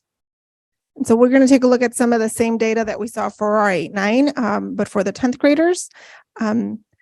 So the ELA benchmark for 10th graders is 430 points. 83.6% of our 10th graders met that benchmark with an average score of 526, putting our students between the 70th and the 73rd percentile nationally. The math benchmark for 10th graders is 480 points. 62.6% of our 10th graders met that benchmark. And while the average score, with an average score of 513. Putting our students between the 69th and the 72nd percentile nationally. 60.5% of our 10th graders met both benchmarks, and 14.3% of our 10th graders did not meet either benchmark. All right, next we'll be looking at some of our ACT data. So the ACT is not a required test in the state of Illinois or at District 128, but we do give it to students who are interested in taking it. And during the 2021-22 school year, 480 District 128 students took the ACT. These students are mostly juniors and seniors. We get a handful of sophomores that want to take it each year, but this is mostly 11th and 12th grade data that we have from last school year. Many ACT testing students take the test multiple times. So any of the averages that we are showing here are based on students' highest earned ACT score from that school year. So the table you're seeing here shows our overall averages. We also took out 11th grade and gave them their own average, mainly because that's the group that also we'll be looking at when we look at SAT data. So that's a group of high focus. So LHS had an average of 25.3 points overall and 25.6 points for their 11th graders. And VHHS had a 25.5 average overall and 25.8 for their 11th graders. That is out of a total of 36 points. 36 is the highest you can get on the ACT. We do have some comparison data here for the past 2 years of data. So you can see the data from the 2021-22 school year and then the previous school year to that. We have that broken down into both schools and the district totals. So you can see we tested less students last year than we had the year before. And we did have a slight decrease in the average scores. So that is something we need to just be keeping our eye on and possibly also look at some longer trend data to see what's going on there. Can I ask a quick question? Absolutely. Do you think that the lower number of students tested is correlated to fewer schools requiring the ACT and SAT?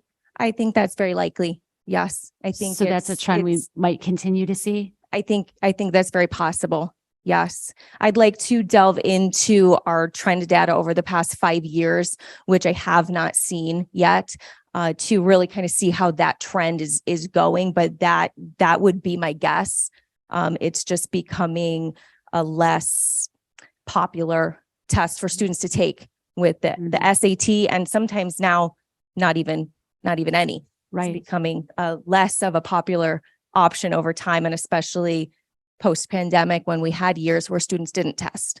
So yes, I think we may continue to see that. And will we continue to have benchmark data available so that we can see if our trend of fewer students taking the ACT and or SAT is in alignment with our peer districts, with the state, with the US data? Yeah, certainly that is something we can track and get the data for, especially from area schools. we can certainly track that down. Okay, thank you. So one of the things we were very interested in, a recent article in the Chicago Tribune posted that the national average ACT score for 2022 graduates was 19.8. And that's the first time since 1991 that the average fell below 20 points. So in looking at our data in comparison, I will say our data is not just tracking our 2022 graduates. I put the 11th and 12th graders together in a bucket because it just gave us a more overarching view of what's happening in our district. But as compared to that national average that came out, we are ahead of that by quite a bit with our 25.3 district average. And that's from 2021-22. That puts our students in the 78th national percentile for those that took the test. And that same article also mentioned benchmarks and the fact that 42% of students who took the ACT nationally did not meet any of the ACT benchmarks in 4 subject areas: English, reading, science, or math.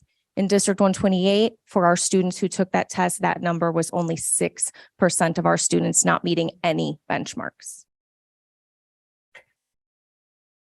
So lastly, we're going to look at our some of our AP or advanced placement exam data. And so AP exams are taken by students of all grade levels.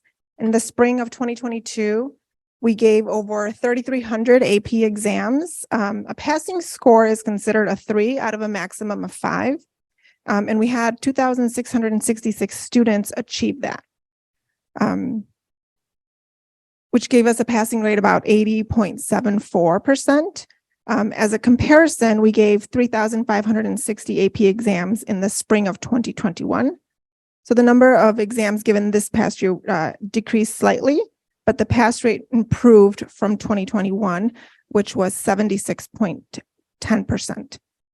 In addition, 25% of the exams in 2022 received the top score of a 5.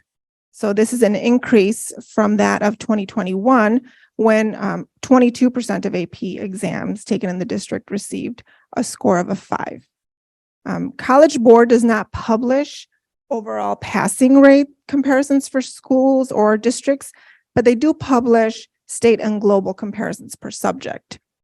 District 128 exceeded the state and global passing rates in every single subject in which we gave an exam. For this slide and the 4 that follow, you'll see subject area on the left-hand column, and then you'll see 2022 state pass rates and the 2022 global pass rates. In the next 2 columns, you'll see the D128 pass rates for 2022 and 2021. In every subject, you'll see that D128 2022 pass rates exceeded both the state and global pass rates, and 26 of the 33 subjects, 20 of the 2022 scores improved or remained the same as the 2021 scores. So you'll just have to leave it a little bit and then go to the next one. It's 3 tables. And I think there's one more. 2 more. No, 1 more. And so this concludes our presentation of academic performance data that is not going to appear on the report card. Like Charlotte said, our report card will be publicly available on the 27th. So in November, we'll take a deeper dive into the metrics found on the report card, which include the SAT. I think that's the big one that everybody's waiting to hear about. So we'll have that for you in November. Okay. Any questions for Charlotte or Yesenia? I do have a question. When you were comparing the ACT from 2021 and then 21-22, was there a difference in the amount of junior seniors that you think might have been a difference in the decrease? Did you see more juniors taking it who had less experience? At that data, I did not delve into that deeply, but that is a really good question that we could follow up on to really break down the grade levels and how the averages change depending on the grade levels. That is definitely something we could do.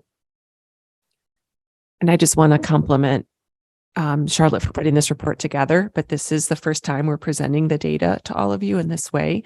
And so this was our first attempt to say how much is enough without being so overwhelming. So as you're thinking about what about this format, what about this amount of data made sense for me as a board member to be able to digest? Are there some things that might be helpful? Obviously, the data we'll be looking at is different in November, but even small suggestions that you might have, because again, we're putting this together so it makes sense to all of you and our public. Yeah. So that you understand how our students are performing. So again, thank you for this version of it, but we know with your feedback, it's going to get even better. I really, oh, sorry, please go ahead. I really appreciated your mention of gathering data on going to, take a long view at things. I particularly would find data from the past to be helpful as well. And I know you showed, the last year or two, but I'm talking even from 5 to 10 to 15 and beyond years ago, just to kind of see where we came from and where we're going. I think it's important information to put out publicly so that our community sees just kind of our growth trajectory over time. And I have a feeling, maybe it's presumptive of me, but I have a feeling it's on an upwards curve over time. And that really speaks to, I think, the quality of educators we have, the quality of our administrators, and frankly, how wonderful our students are and how serious they are. But I think that would be really relevant information to just frame all of this in a different context. Thank you. I just wonder if we have that data, because the state has changed what constitutes knowing. So we had the Prairie State exam, then the SAT was part of that. Then we were also given the ACT Explore plan. So we have not had a consistent data set because over time it keeps changing. So it'd be interesting to see how to tease that information out. I will certainly delve into it and see what we do have and what comparisons we can make. And then looking to the future, now part of my role is to house this data. So I have, it's my first year, so I have my first year of data. And as I go, I will house all of that so that if we can't go back as far as we would like from before, at least we know that the future we will be housing and storing that data so that we can make comparisons. Is it also possible to group dual credit experiences, since these are like college level experiences, to also include other courses that meet that college level criterion? Absolutely, yes. And my question is not necessarily, I think. We've just been having some feedback that it can be hard for people to hear, board members. So I'm just going to gently remind you when it's hard to hear. I think this was a really good presentation. What got me thinking is, how does this information fold into the strategic plan and the actions we're coming up with, like the 10% of students who did not meet a benchmark, for example, or, we see, some areas where you have a 77% double. What will it take to get to, I don't know, 80? I'm just coming up with a number here, but so, that's kind of where my head went. And I think that was the goal of having such a presentation. So you can kind of think about the next step here. I was going to say that I think I want the what's next. So I appreciate, and I mean, first of all, congratulations, because it seems like a very positive report. Despite what we're hearing, it really seems like our kids have worked really hard. Our teachers, this is about the most back to normal. But I think I want, as a parent and as on the board, I guess the next question is what next? And I don't know that that's a part of what your presentation is, but our discussion is, okay, now what's next? Where do we see? Anyway, that's Well, I will be giving an update under superintendent's report, but some of these metrics will be used potentially as indicators of progress of our strategic plan. But again, we wanted to make sure we were transparent with the data we have been receiving on student achievement. And you're right, which one of these things are aligned to the actions? Definitely some of the things you noted could be indicators of us closing the equity gap. Or, some of the other kinds of things that could be measures in our strategic plan. So yes, the now what is knowing we have this baseline and then saying what are things that are going to be in their strategic plan, but also how our teachers in their PLC is going to use some of this data to help say, okay, wow, it was really nonfiction reading that was the challenge point based on the data we've received from ACT. So there's an opportunity to not just use it organizationally, but for teachers to use it.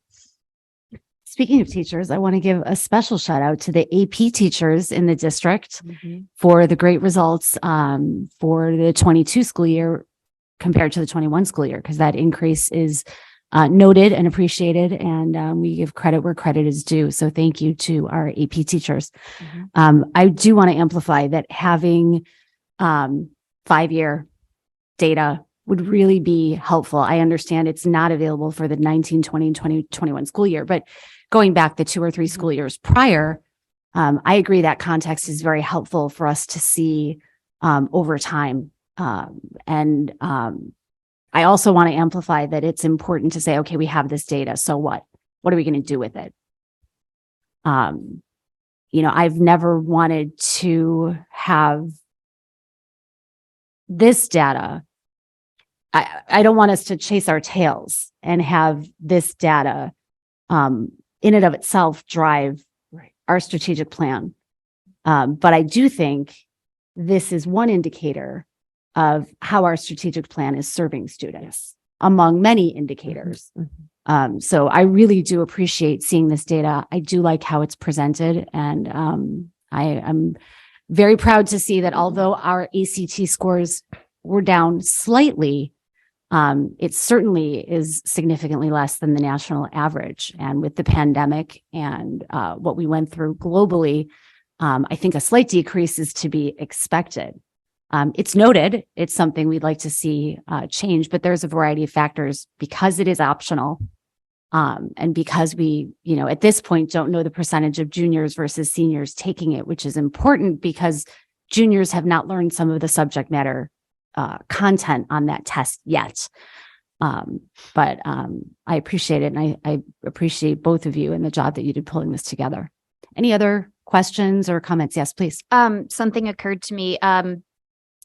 First of all, for me, it would be helpful to note what MET means in some kind of quantifiable way. So perhaps an additional column with like percentage correct or how close to mastery, so to speak.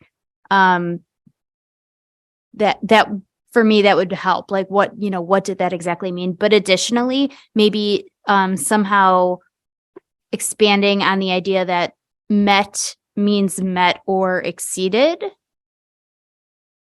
Very small detail, but immediately when I saw it, I was like, wait, just met or in a range to, or then, exceeded expectations or benchmarks in that area.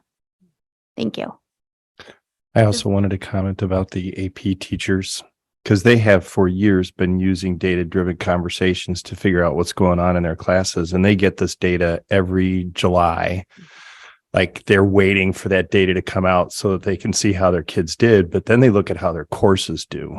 And so the work that goes into tweaking AP courses to make them better and better every year, I just really appreciate that work. And, teachers have been doing this for a long time. So it's great that we're seeing this too. Great. Cara, did you have something you want to add? I think the vernacular has changed so much in the last 5 years that you're talking. So when you say METs or exceeds, they don't even use it anymore. I'm not sure I'm using it. So to me, the important thing is going to be comparing apples to apples. So if we're going to look at data, I want to compare apples to apples. that might put you in a bad position because I don't know that you have enough apples to compare, but Right. It's gonna be that's hard what to I do. want to compare. I would find that to be most beneficial. Thank you. Okay, we're going to move on to item B, the social emotional panorama survey presentation. And it looks like our colleague, Dr. Ellis Bowen, is coming to the podium. All right, so greetings, Board of Education and our daring 128 community. Tonight, on behalf of the Student Services Department and the Data Services Department, Charlotte and I will be presenting to you the SEL survey results for this fall 2022. The social emotional learning survey was administered in September through our Panorama system. Out of 3,331 students, 2,879 students completed the survey, which covered 2 categories with 8 topics that are all aligned to our Illinois State Board of Education social emotional learning standards. These categories and topics are shown here on the slide. The survey was given to students for the first time last year in the spring of April, in which it was found that there was not enough time to provide individualized supports to students or to take a deep dive into the data. This year, we have created a schedule for surveys to be given with the intention to have time to identify students who are in need of support and to identify areas of strength, as well as programming needs. This year, we are collecting baseline data, and we will use that data to create systems in which we are ensuring that all voices are heard and accounted for within our school community. The data provided by this survey and others will allow us to evaluate current resources, supports, and programming, and make recommendations moving forward. So overall, our survey results from the SEL survey given this September were very positive. In the 8 topic areas that the questions fall under, we saw growth in all areas. We also landed in the 80th to 99th percentile as compared to other schools nationally for 7 out of the 8 topics. We do have an opportunity to look even at questions, and on all but 1 question, responses improved or stayed the same. So this shows a brief overview of the 8 topics covered on the survey.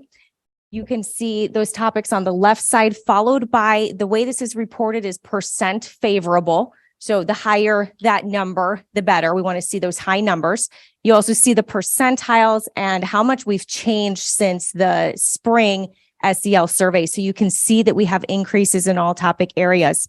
These bottom 5 that are falling into the 60% favorable, those are the topics we really want to keep our eyes on because they are lower than the others. However, we do want to point out that they are still falling between the 80th and 99th percentile, mostly aside from 1 category where we're in the 60th to 79th percentile.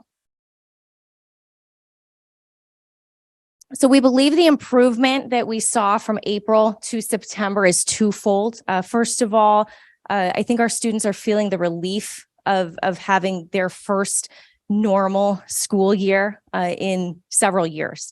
And I think that shows in their responses. In addition, although we mentioned that we didn't have time in April to offer a lot of individualized supports based on results of this survey, we did take action in our buildings on certain themes that came up in the survey, such as student sense of belonging. And so we believe that those actions have had a positive impact on our students' social and emotional health. So overall, really positive story that this survey tells, but there is more and there is room to grow. And that's what we will talk about next.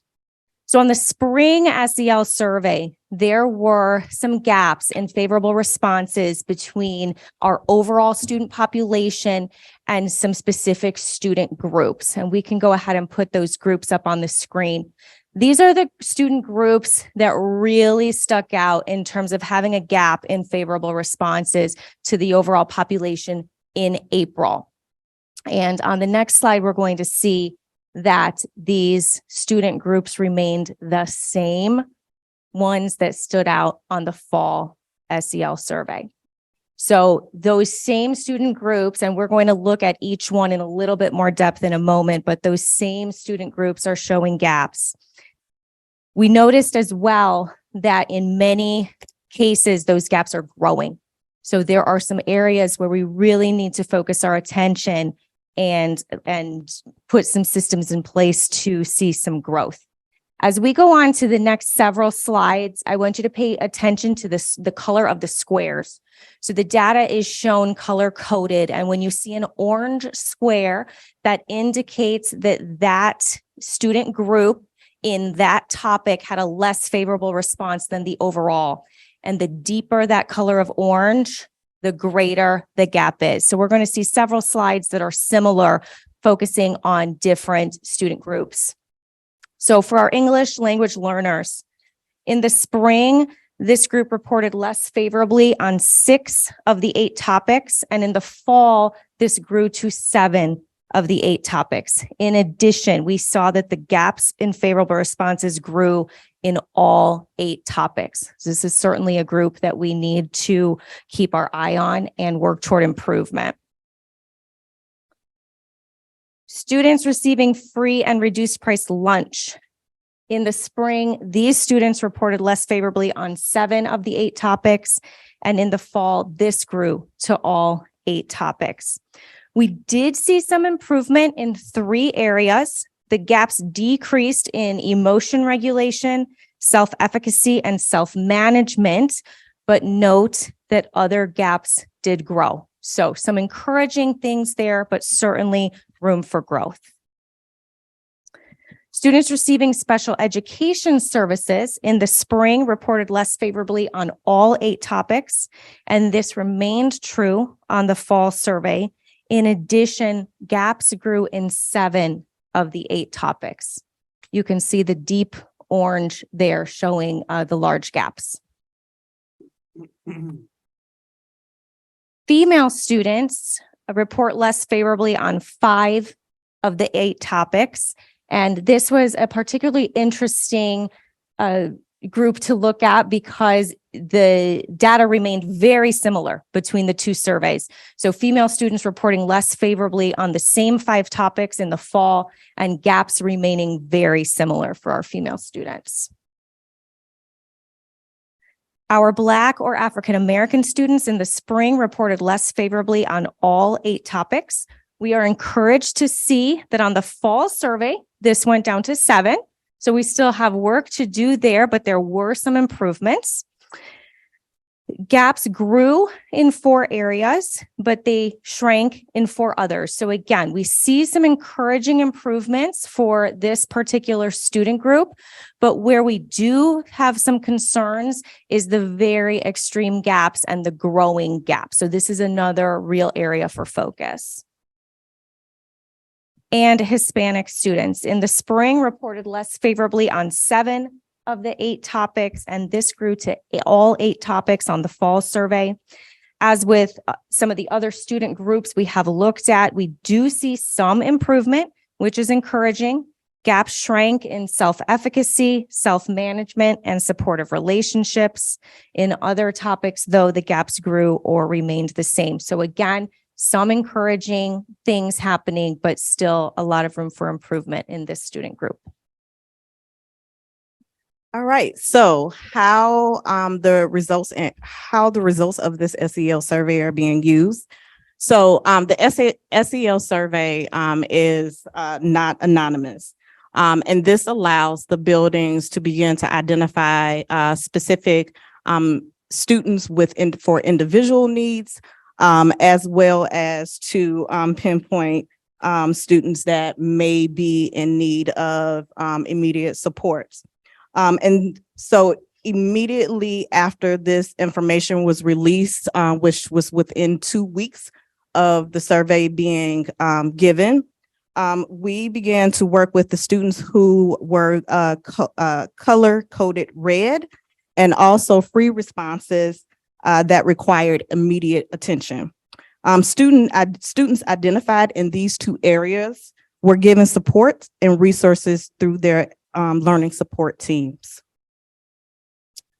As you can see, here is the color-coded chart that is representative of our students and how they performed or responded on the survey. This color-coded chart, again, is specific to student reports. For each student, the more they were able to answer the question favorably, they were in the green area. However, as you move into the yellow and the red, these were our students who did not answer favorably to the questions given. So in addition to the students that were identified in the red area or through their free response for additional assistance, our next task will be to identify students who resided in that yellow area to ensure that we are proactive with providing individualized support and programming needs. As we look at some of the areas that range below that 75% that was on some of those earlier slides, such as emotion regulation and growth mindset, we are going to continue to explore methodologies that will allow us to provide strategies to teachers and use the data to offer more universal SEL activities and strategies throughout the academic setting. In addition to that, we are going to begin to use this baseline data to audit and evaluate our Tier 2 interventions that are currently in practice. The SEL survey was reviewed and also discussed during our mental health and well-being action planning. The data is being used by the teams to target, to develop targets for that action plan. Interestingly enough, although the SEL survey was not available during the initial conversations of the equity action planning team, the qualitative data collected through surveys given to team members and through our staff and student focus groups on behalf of the Equity Action Planning Committee gave context and depth to the results presented from this survey. This has led to some overlap in themes and objectives identified by both teams, such as the need to create social, emotional, and belonging cultures in our classrooms and in our school, and the need for student voice from students that reflect the composition of our student body with intentional activities to create an authentic, inclusive environment. This is further confirmed when we have examined the SEL data by subgroup. In response to both, the action teams are utilizing this data to develop action plans that will begin to provide students, staff, as well as our parents with knowledge and learning that will not only address the identified areas of growth, but also continue our mission and vision to cultivate daring students. Furthermore, it will allow us to further inform our practices to serve the whole child and provide guidance towards our ongoing efforts to advance and nurture a positive and inclusive environment. Before I conclude this presentation, I would like to give a special thanks to Charlotte for gathering the data and also putting this presentation together. This concludes our presentation of the SEL data, and we welcome at this time questions or comment from our board. Again, thank you very much. This is really eye-opening, and I look forward to getting more of these. I had sort of one tactical question. Do you have any students that fall in more than one category, like an English language learner who also is on the free lunch program? And if that's the case, which category do they fall in? So the way that Panorama reports this data to us is by those categories, and it does not combine them. So certainly there are students falling into multiple, in which case those students are being counted in all of those groups.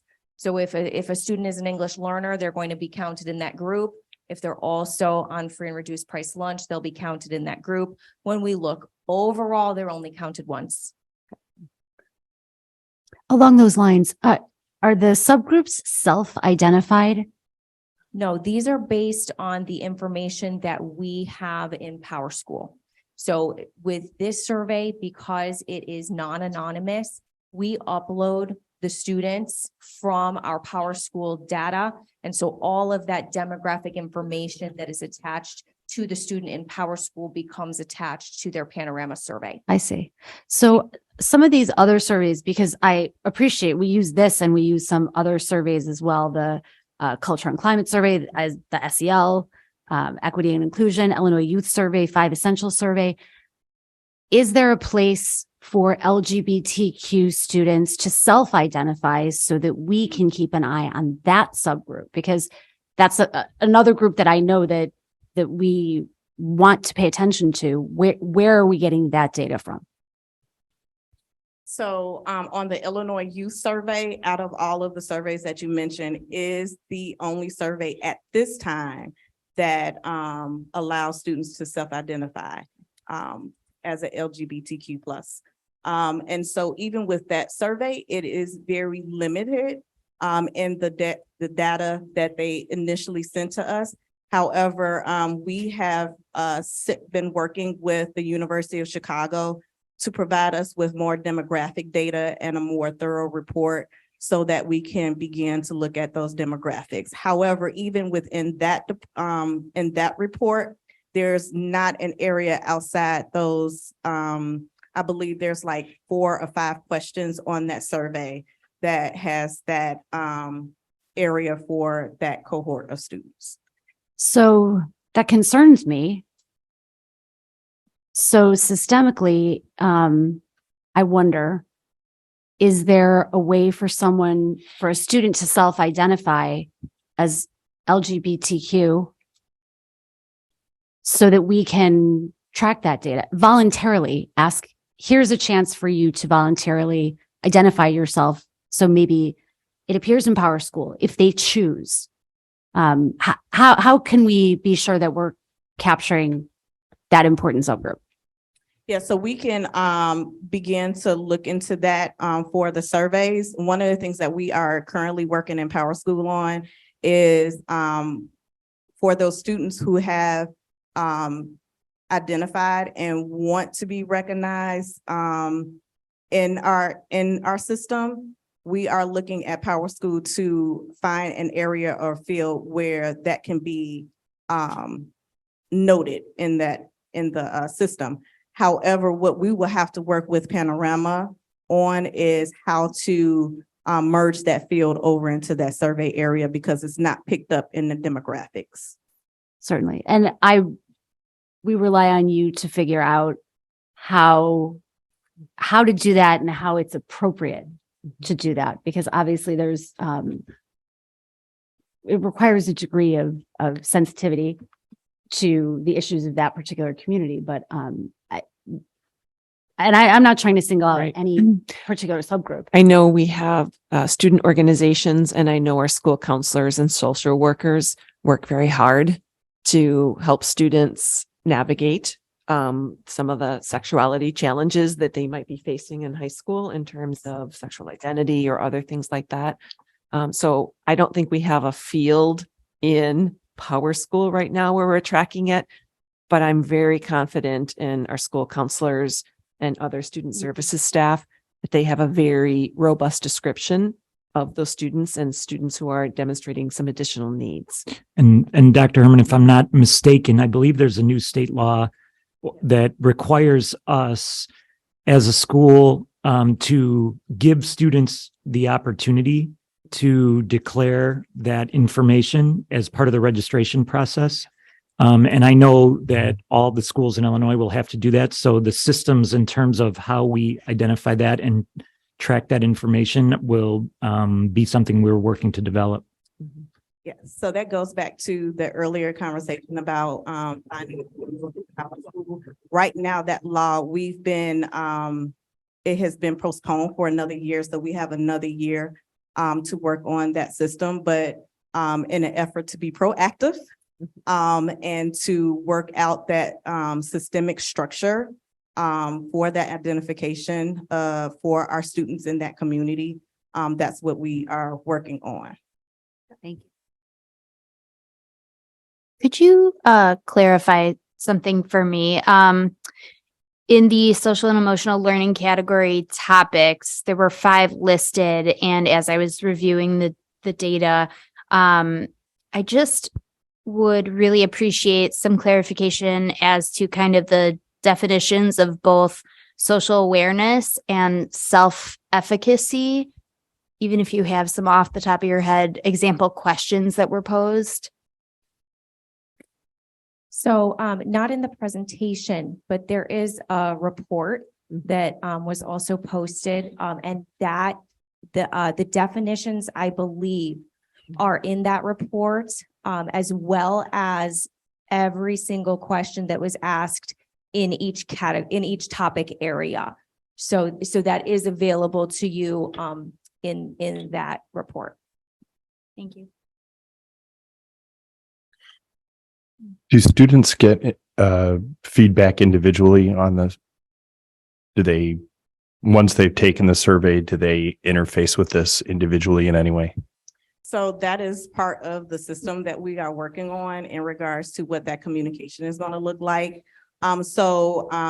With the initial feedback, we really worked with our students that fell into that red category, as well as students who show some areas of concern in their free responses.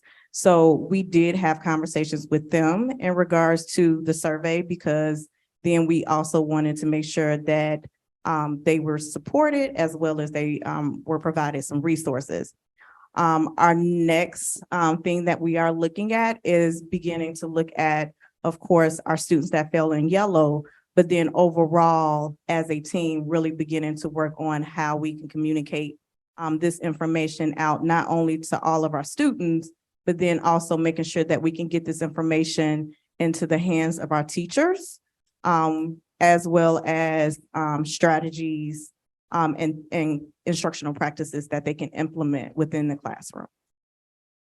So we're working on it. I thought of one question here, but you mentioned you reach out individually to those students who may have like a really a red, for example. Do you also reach out to those families and get the families involved to address what's going on? So I believe it was a combination of both. In some cases, parents were involved, and depending on exactly how the student responded and that area of concern, it may or may not have required that communication with the parent as well too. I don't have that specific information, but I can provide that to you, at a later time. Thank you. One more quick question. Students who have had some adverse childhood experiences as an aggregate group, do we have any way of either allowing them to self-identify, or do we collect that information and then use that in this as well? That is a really great question. At this time, we don't, but I foresee us doing some triangulating that data between those students and the SEL students. Yeah. Thank you.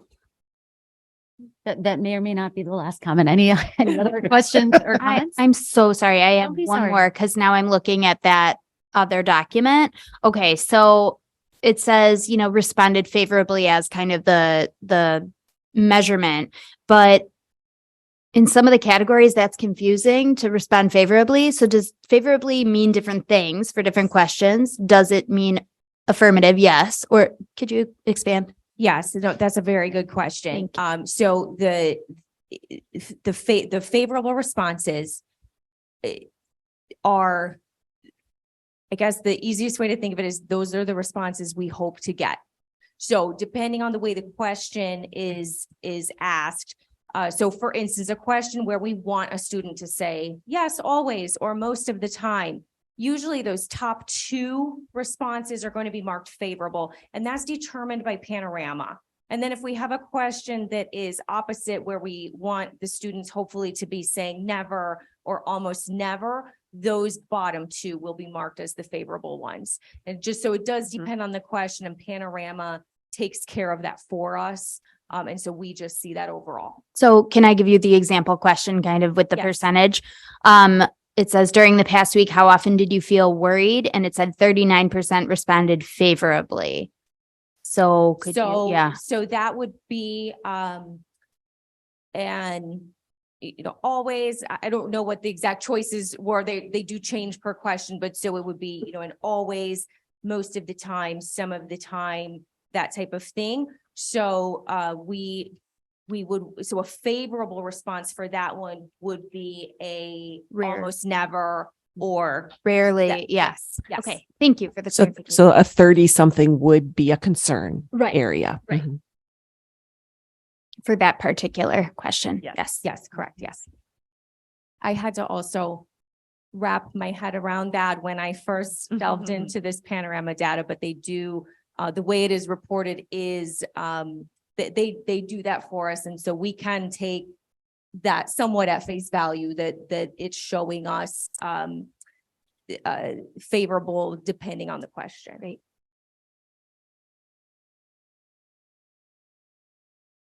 Okay, what other questions or comments do we have? Thank you for your excellent presentation. Thank you. Okay, that concludes the presentations for this evening. We're in our informational section, number 6, and I will turn it over to Dr. Herman for the superintendent's report.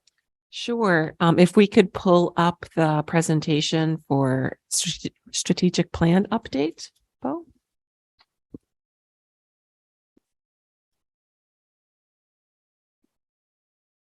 Wonderful. So, as we talked about in the summer, I wanted to make sure that we had regular updates to the board on our strategic plan process, and reminding us in the big picture. Last year, we spent a lot of time looking at data and setting our goals. And right now we are in that phase, from August to December, where we are designing how are we going to implement, what are going to be the actions we're going to take to meet those goals. Next slide. And a reminder also that within that, we are really trying to honor the process of exploring many options before we decide on exact action steps. So while we were looking at the data last spring and over the summer, we did some research. We had some possible areas. We had our Institute Day on the 9th of September, where all staff were able to give us feedback, look at the data, and say, here's some things that I'm finding promising. And then we have teacher volunteers and administrators who are serving to make meaning of all of those things, to be prepared in December and January to bring those detailed action plans. Next slide. So one of the things that I wanted to remind you is that this is one of our first debut viewings of some of our new logos. We had a version that was homegrown, and we've now used our Daring colors to make sure that it's aligned with other Daring logos that the district has. But that right now we see the overlap, and we had some tentative goals, but that's what we're going to be populating, is reminding you what action steps are going to fall into each one of those categories. And in July, when we had this conversation as a board, you challenged us to find areas where one action plan might be hitting multiple goal areas.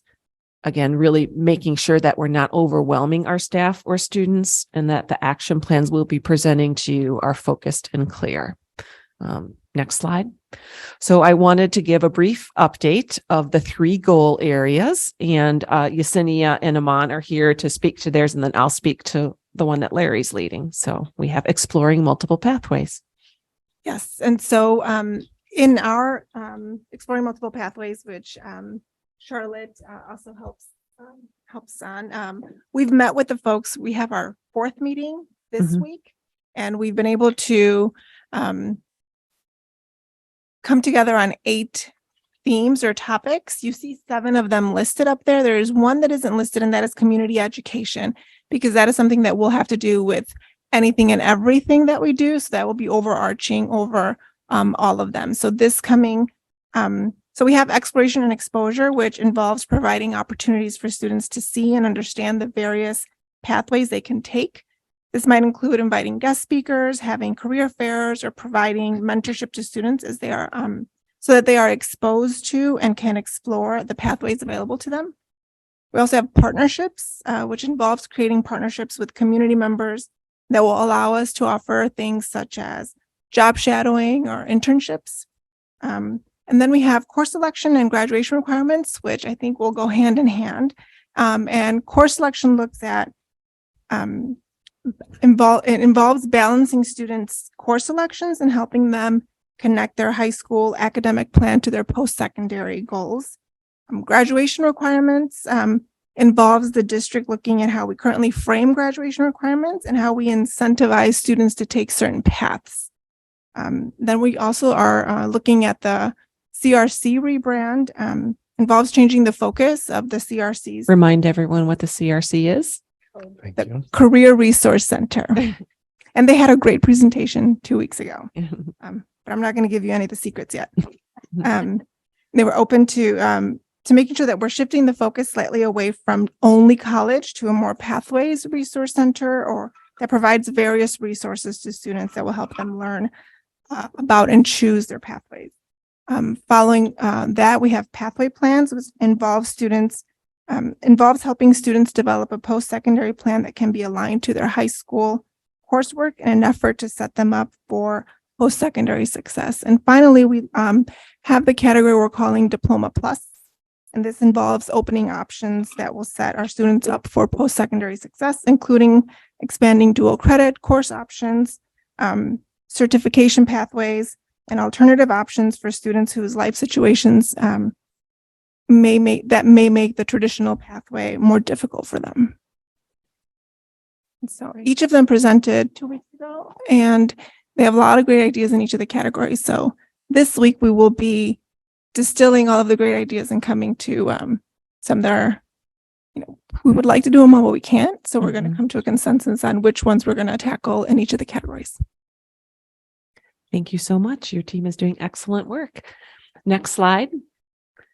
I'll go ahead and deliver the information for this one. Larry, our Director of Equity and Inclusion, is leading this work with our equity coordinators. And we do have our consultant who's leading our equity planning work. And so when we talk about the work we've done previously of looking at the data and now having opportunities in 5 strand areas. So Dr. Yvette Dublier is leading us through a process, and we have our 4th meeting coming up this Friday, where we will be again rounding out our action plans and then deciding which ones are going to be part of the whole strategic plan that we monitor very publicly and report to all of you on, which ones maybe are going to be more internally taken care of, and which ones are good ideas, but we can't do everything in the next 5 years. So wanted to make sure that you understood that really very focused ideas about engagement, about making sure that professional learning is embedded, and not just to have professional learning be a separate thing, but each of these action plans is going to have some required professional learning that goes along with it. So foreshadowing what you'll be seeing in December and January, it goes back to one of our foundational or a strategic boundary that we set is we will not approve any program unless it is funded and unless it has professional learning. So the plans that we're developing now, the action plans, all will have accompanying expectations for professional learning.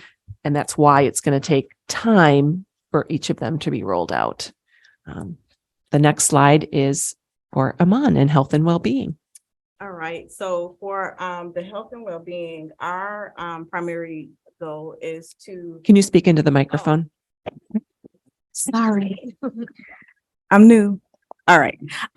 So for the mental health and well-being committee, one of our primary goals is to begin to seep SEL and mental health and well-being into every nook and cranny of our academic community. We want to create common and coherent experiences for both students and staff by investing in SEL instruction, curriculum, and programming. In addition to that, we also want to provide rich and meaningful opportunities for members of our community, but in particular for our students to make sure that these practices or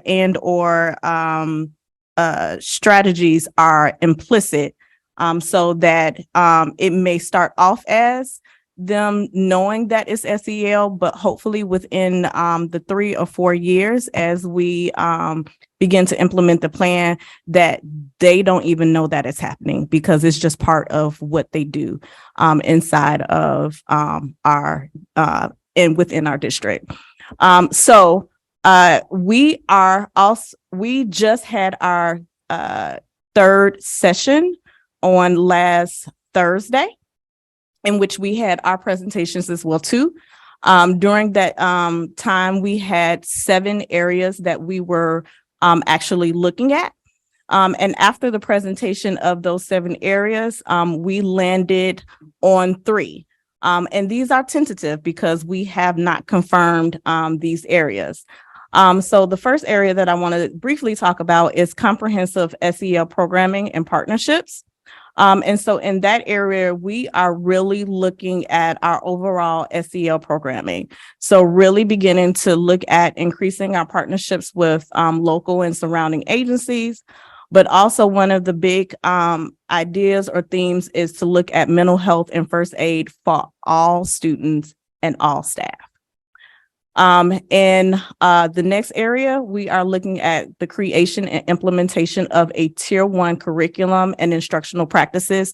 Again, in most school districts, they look at placing this into a class and or an advisory period, which that may be the way that we began. But hopefully within the 5 years or by the time we begin our next strategic plan, you will see it whether you are in extracurricular activities, whether you are in an AP class or an EL class of those SEL instructional practices. So what we are looking at is first and foremost PD for our staff, and then looking at the creation of lessons and practices, again, aligned to that ISB SEL standards. Which will also include some restorative practices and other opportunities as well outside of the classroom. For all of our areas, 2 of our non-negotiables for anything and everything that we do, meaning that it is going to be included in those target areas, will be PD for staff. Actually, it's 3. Identification of metrics to evaluate progress of our programs, and then progress on our strategic planning rollout. And then last but not least, looking at identifying various vehicles of learning for our parents and community. Our last area that we landed on is the identification of building needs to deliver mental health and well-being. And so in this conversation, we were looking at the where. So where will this happen? If we bring more community partnerships into the building, where are they going to meet? If we are going to create programming for mental health and well-being, what space would that reside in? So actually beginning to do an audit of our buildings and our space to see what's available and what we are able to do and what we would need to do in the short term as well as long term, but also not only building needs in a sense of the physical building, but then also looking at time, because this means an increase of professional development, not only for this strand, but also for exploring multiple pathways as well as the equity action planning. So time. So a lot of that conversation went into looking at flexible time and advisory. But then in our group, the biggest conversation is, if that doesn't happen, how do we get this work done? So that will be the area that we will talk about that.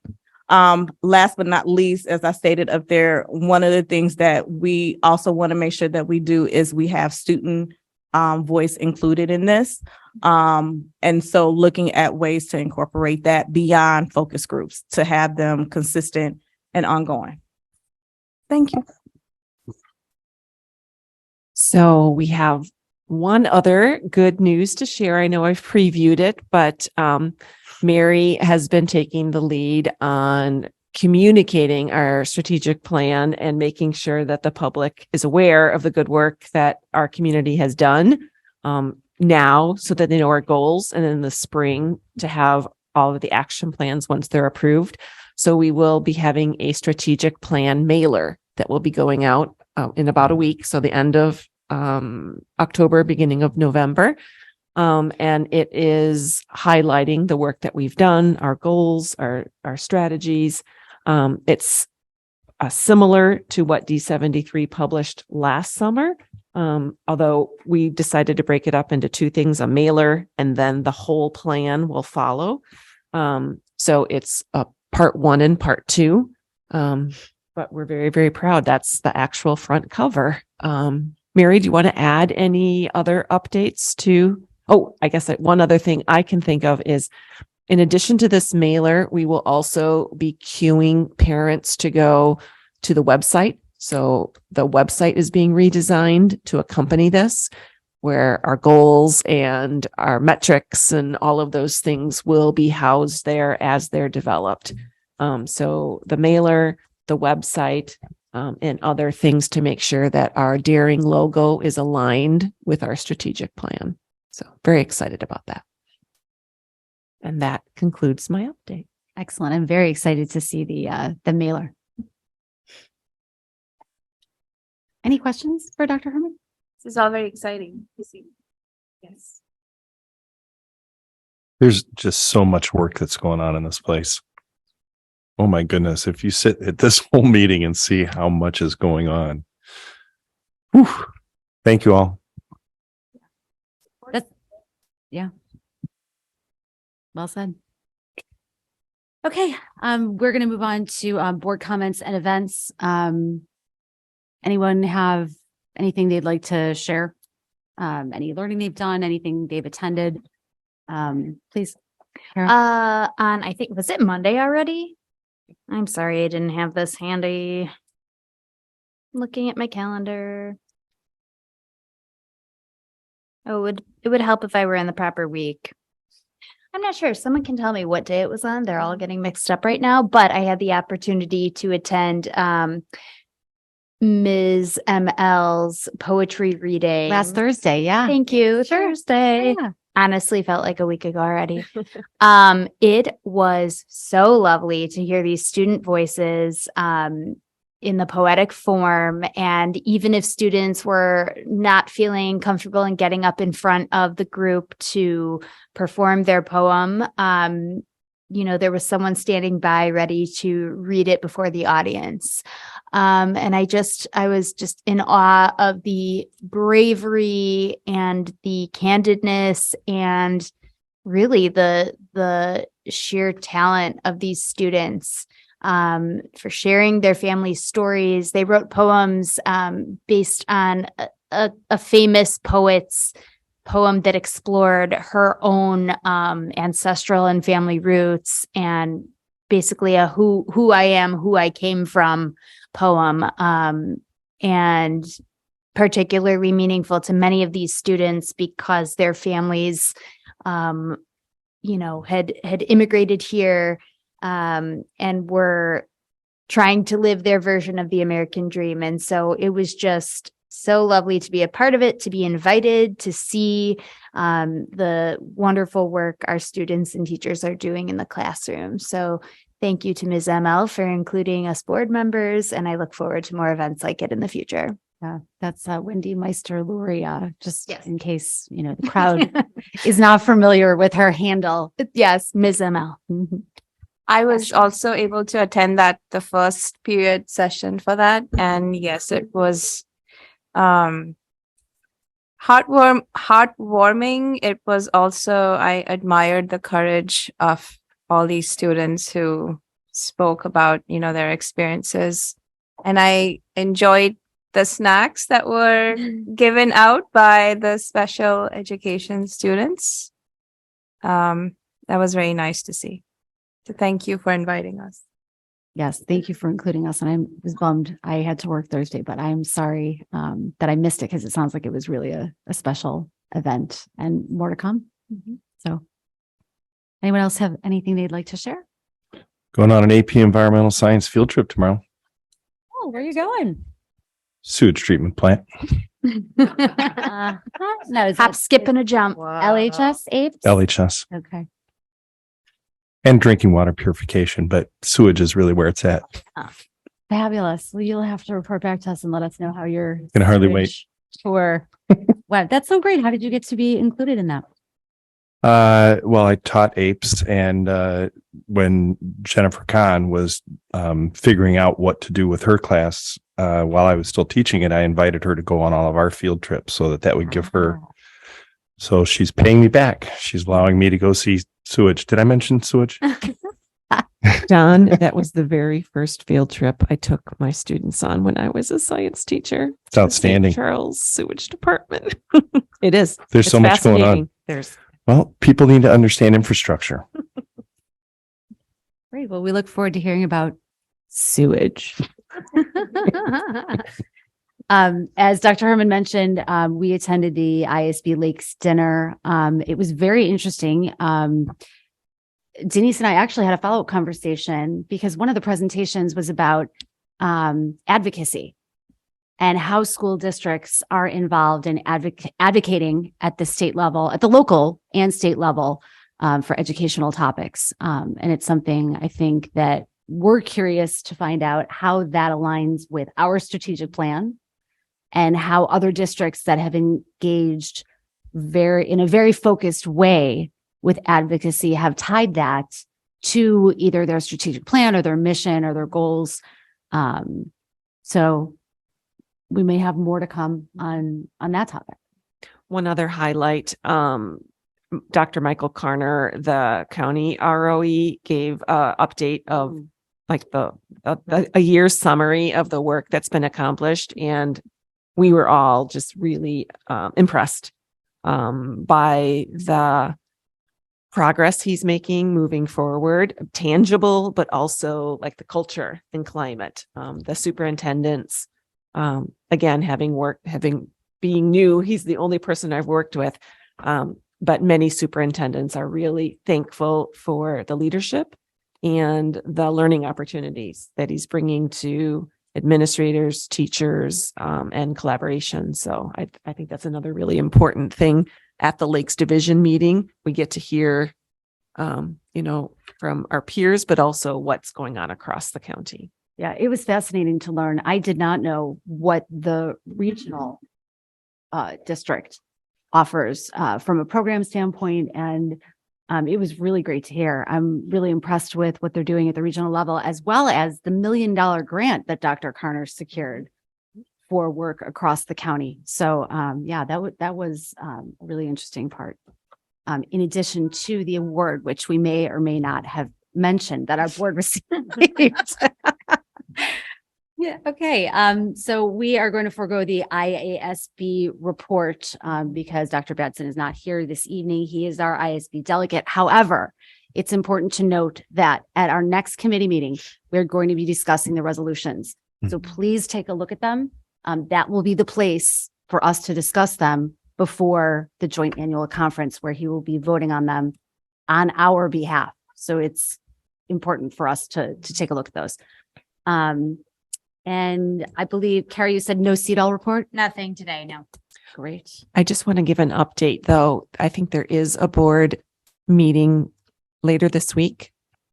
For Kara? CEDAW, possibly an executive, Okay. but not a governing. Okay, thank you for clarifying that. We do have some staff members who will be attending a CEDAW meeting on Friday, and I just think it's important. Someone's ride is here. Yes, definitely. And an impatient driver. Yes. Or they won something. Yeah, Oh, the Friday meeting is the CEDAW Goal Development Meeting. And so CEDAW is seeking to define goals of the stakeholders so that they can continue to provide excellent, exceptional resources and services. And so Dan Stanley, Kelly Hartwig, and I will be attending on behalf of District 128. And there is an exec board meeting on Thursday. yeah. Mhm. Thank you. And I just think it's important that the whole board know that because there has been some communication between CEDAW and the special education directors and the superintendents. Just really doing an audit of their ability to hire and retain high quality staff and their ability to continue to deliver high quality services. So that's why they are having this meeting on Friday. And so, our continued partnership with them is we definitely want to maintain that. But similarly to how we brought back our transition students, other districts in the county are also bringing some of their programs back. So CEDAW is having to make some adjustments. So we'll have more information to share, but just wanted to be very transparent about that. Okay. Thank you. I know that there is a Vernon Area Energy Commission meeting coming up. Are we? It's tonight. Oh, it's tonight. So I told them that we wouldn't be there. Okay, perfect. I'm sure they'll be able to get us the information. Yeah, Joel Finfer is the president of D128, and he's been sending me information each time. Thank you for maintaining our contact with that group. And then the only other thing I wanted to mention, Dr. Herman had already said the D128 Foundation for Learning big event is November 5th. I know all of us that are planning on attending have bought tickets. We're very grateful for our partnership with the foundation because they support our Students in Need Fund at both buildings, as well as our innovation grants for teachers. And this is the big annual fundraiser that will determine how much they're able to add to their coffers to support that great work. So we encourage everybody in the community to buy tickets and or raffle tickets so that they can support this great event and the wonderful work that the foundation does. And last thing that we'll discuss in our regular board meeting agenda is future agenda items. We do have a list. It's noted in public content. So I'm not going to read everything on that list that's coming up in committee and for the regular board meeting. As I said, based on the student board rep reports, we'll look to the administration and the DLT to present us with any follow-up that they think is appropriate. The board is eager to learn more. Any other future agenda items you'd like to mention? No, I really appreciate the students and letting us know what things you would like us to be talking about. There's, like you said, there's so much good work going on. You highlighting some of the things that are important to students. So as you look at this list, if there are some things that you would want to advocate, we have on future agendas. I know at one of our planning meetings, we talked about different student groups to come in and present. And I think you received an email summarizing sort of that. So I think that's one of our next steps is to map out second semester who might be groups that are presenting. But we would love to hear your suggestions for things that should be for the board that students think are important. Yeah, thank you. And last but not least, it doesn't appear on this list, but in our closed session minutes from September that we approved, we did discuss the superintendent's goals. It was our intention to discuss it on the October committee meeting and again tonight, but we missed that opportunity. So that we will add that to the November committee and then discuss it because I know Dr. Herman has always been very supportive and wanting her goals to be very public and very transparent. And it is one of the most important things that we as a board do. So I just wanted to note that we did miss that opportunity in October as we thought we would have, but we will be discussing it in November committee and the regular board meeting. So if we have nothing further, I'm going to ask for a motion to adjourn in closed session for the purpose of discussing pending litigation. Drumkey, motion to convene in closed session to discuss pending litigation 5 ILCS 120-2 subsection C subsection 11. Thank you. Do I have a second? Carmichael. Second. Oh, we have plenty of seconds. I think we'll did give the it to hard work, Rooney. so. Rooney second. Okay. Roll call, please.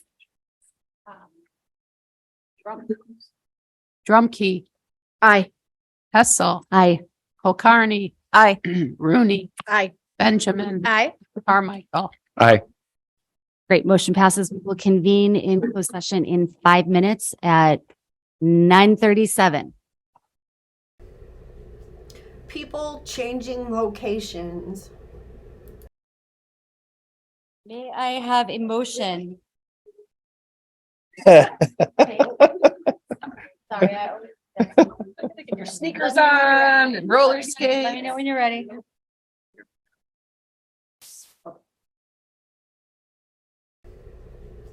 People changing locations.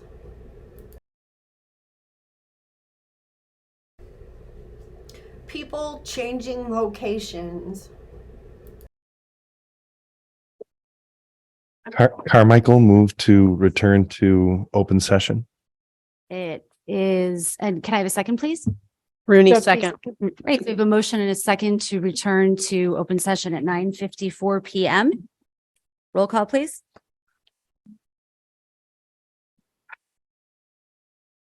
Wait, are we doing voice vote for both? I'm sorry. I was gonna say, we don't need a roll call. We don't need, all we need is a voice vote. All in favor, say aye. Aye. Any opposed? Motion carries.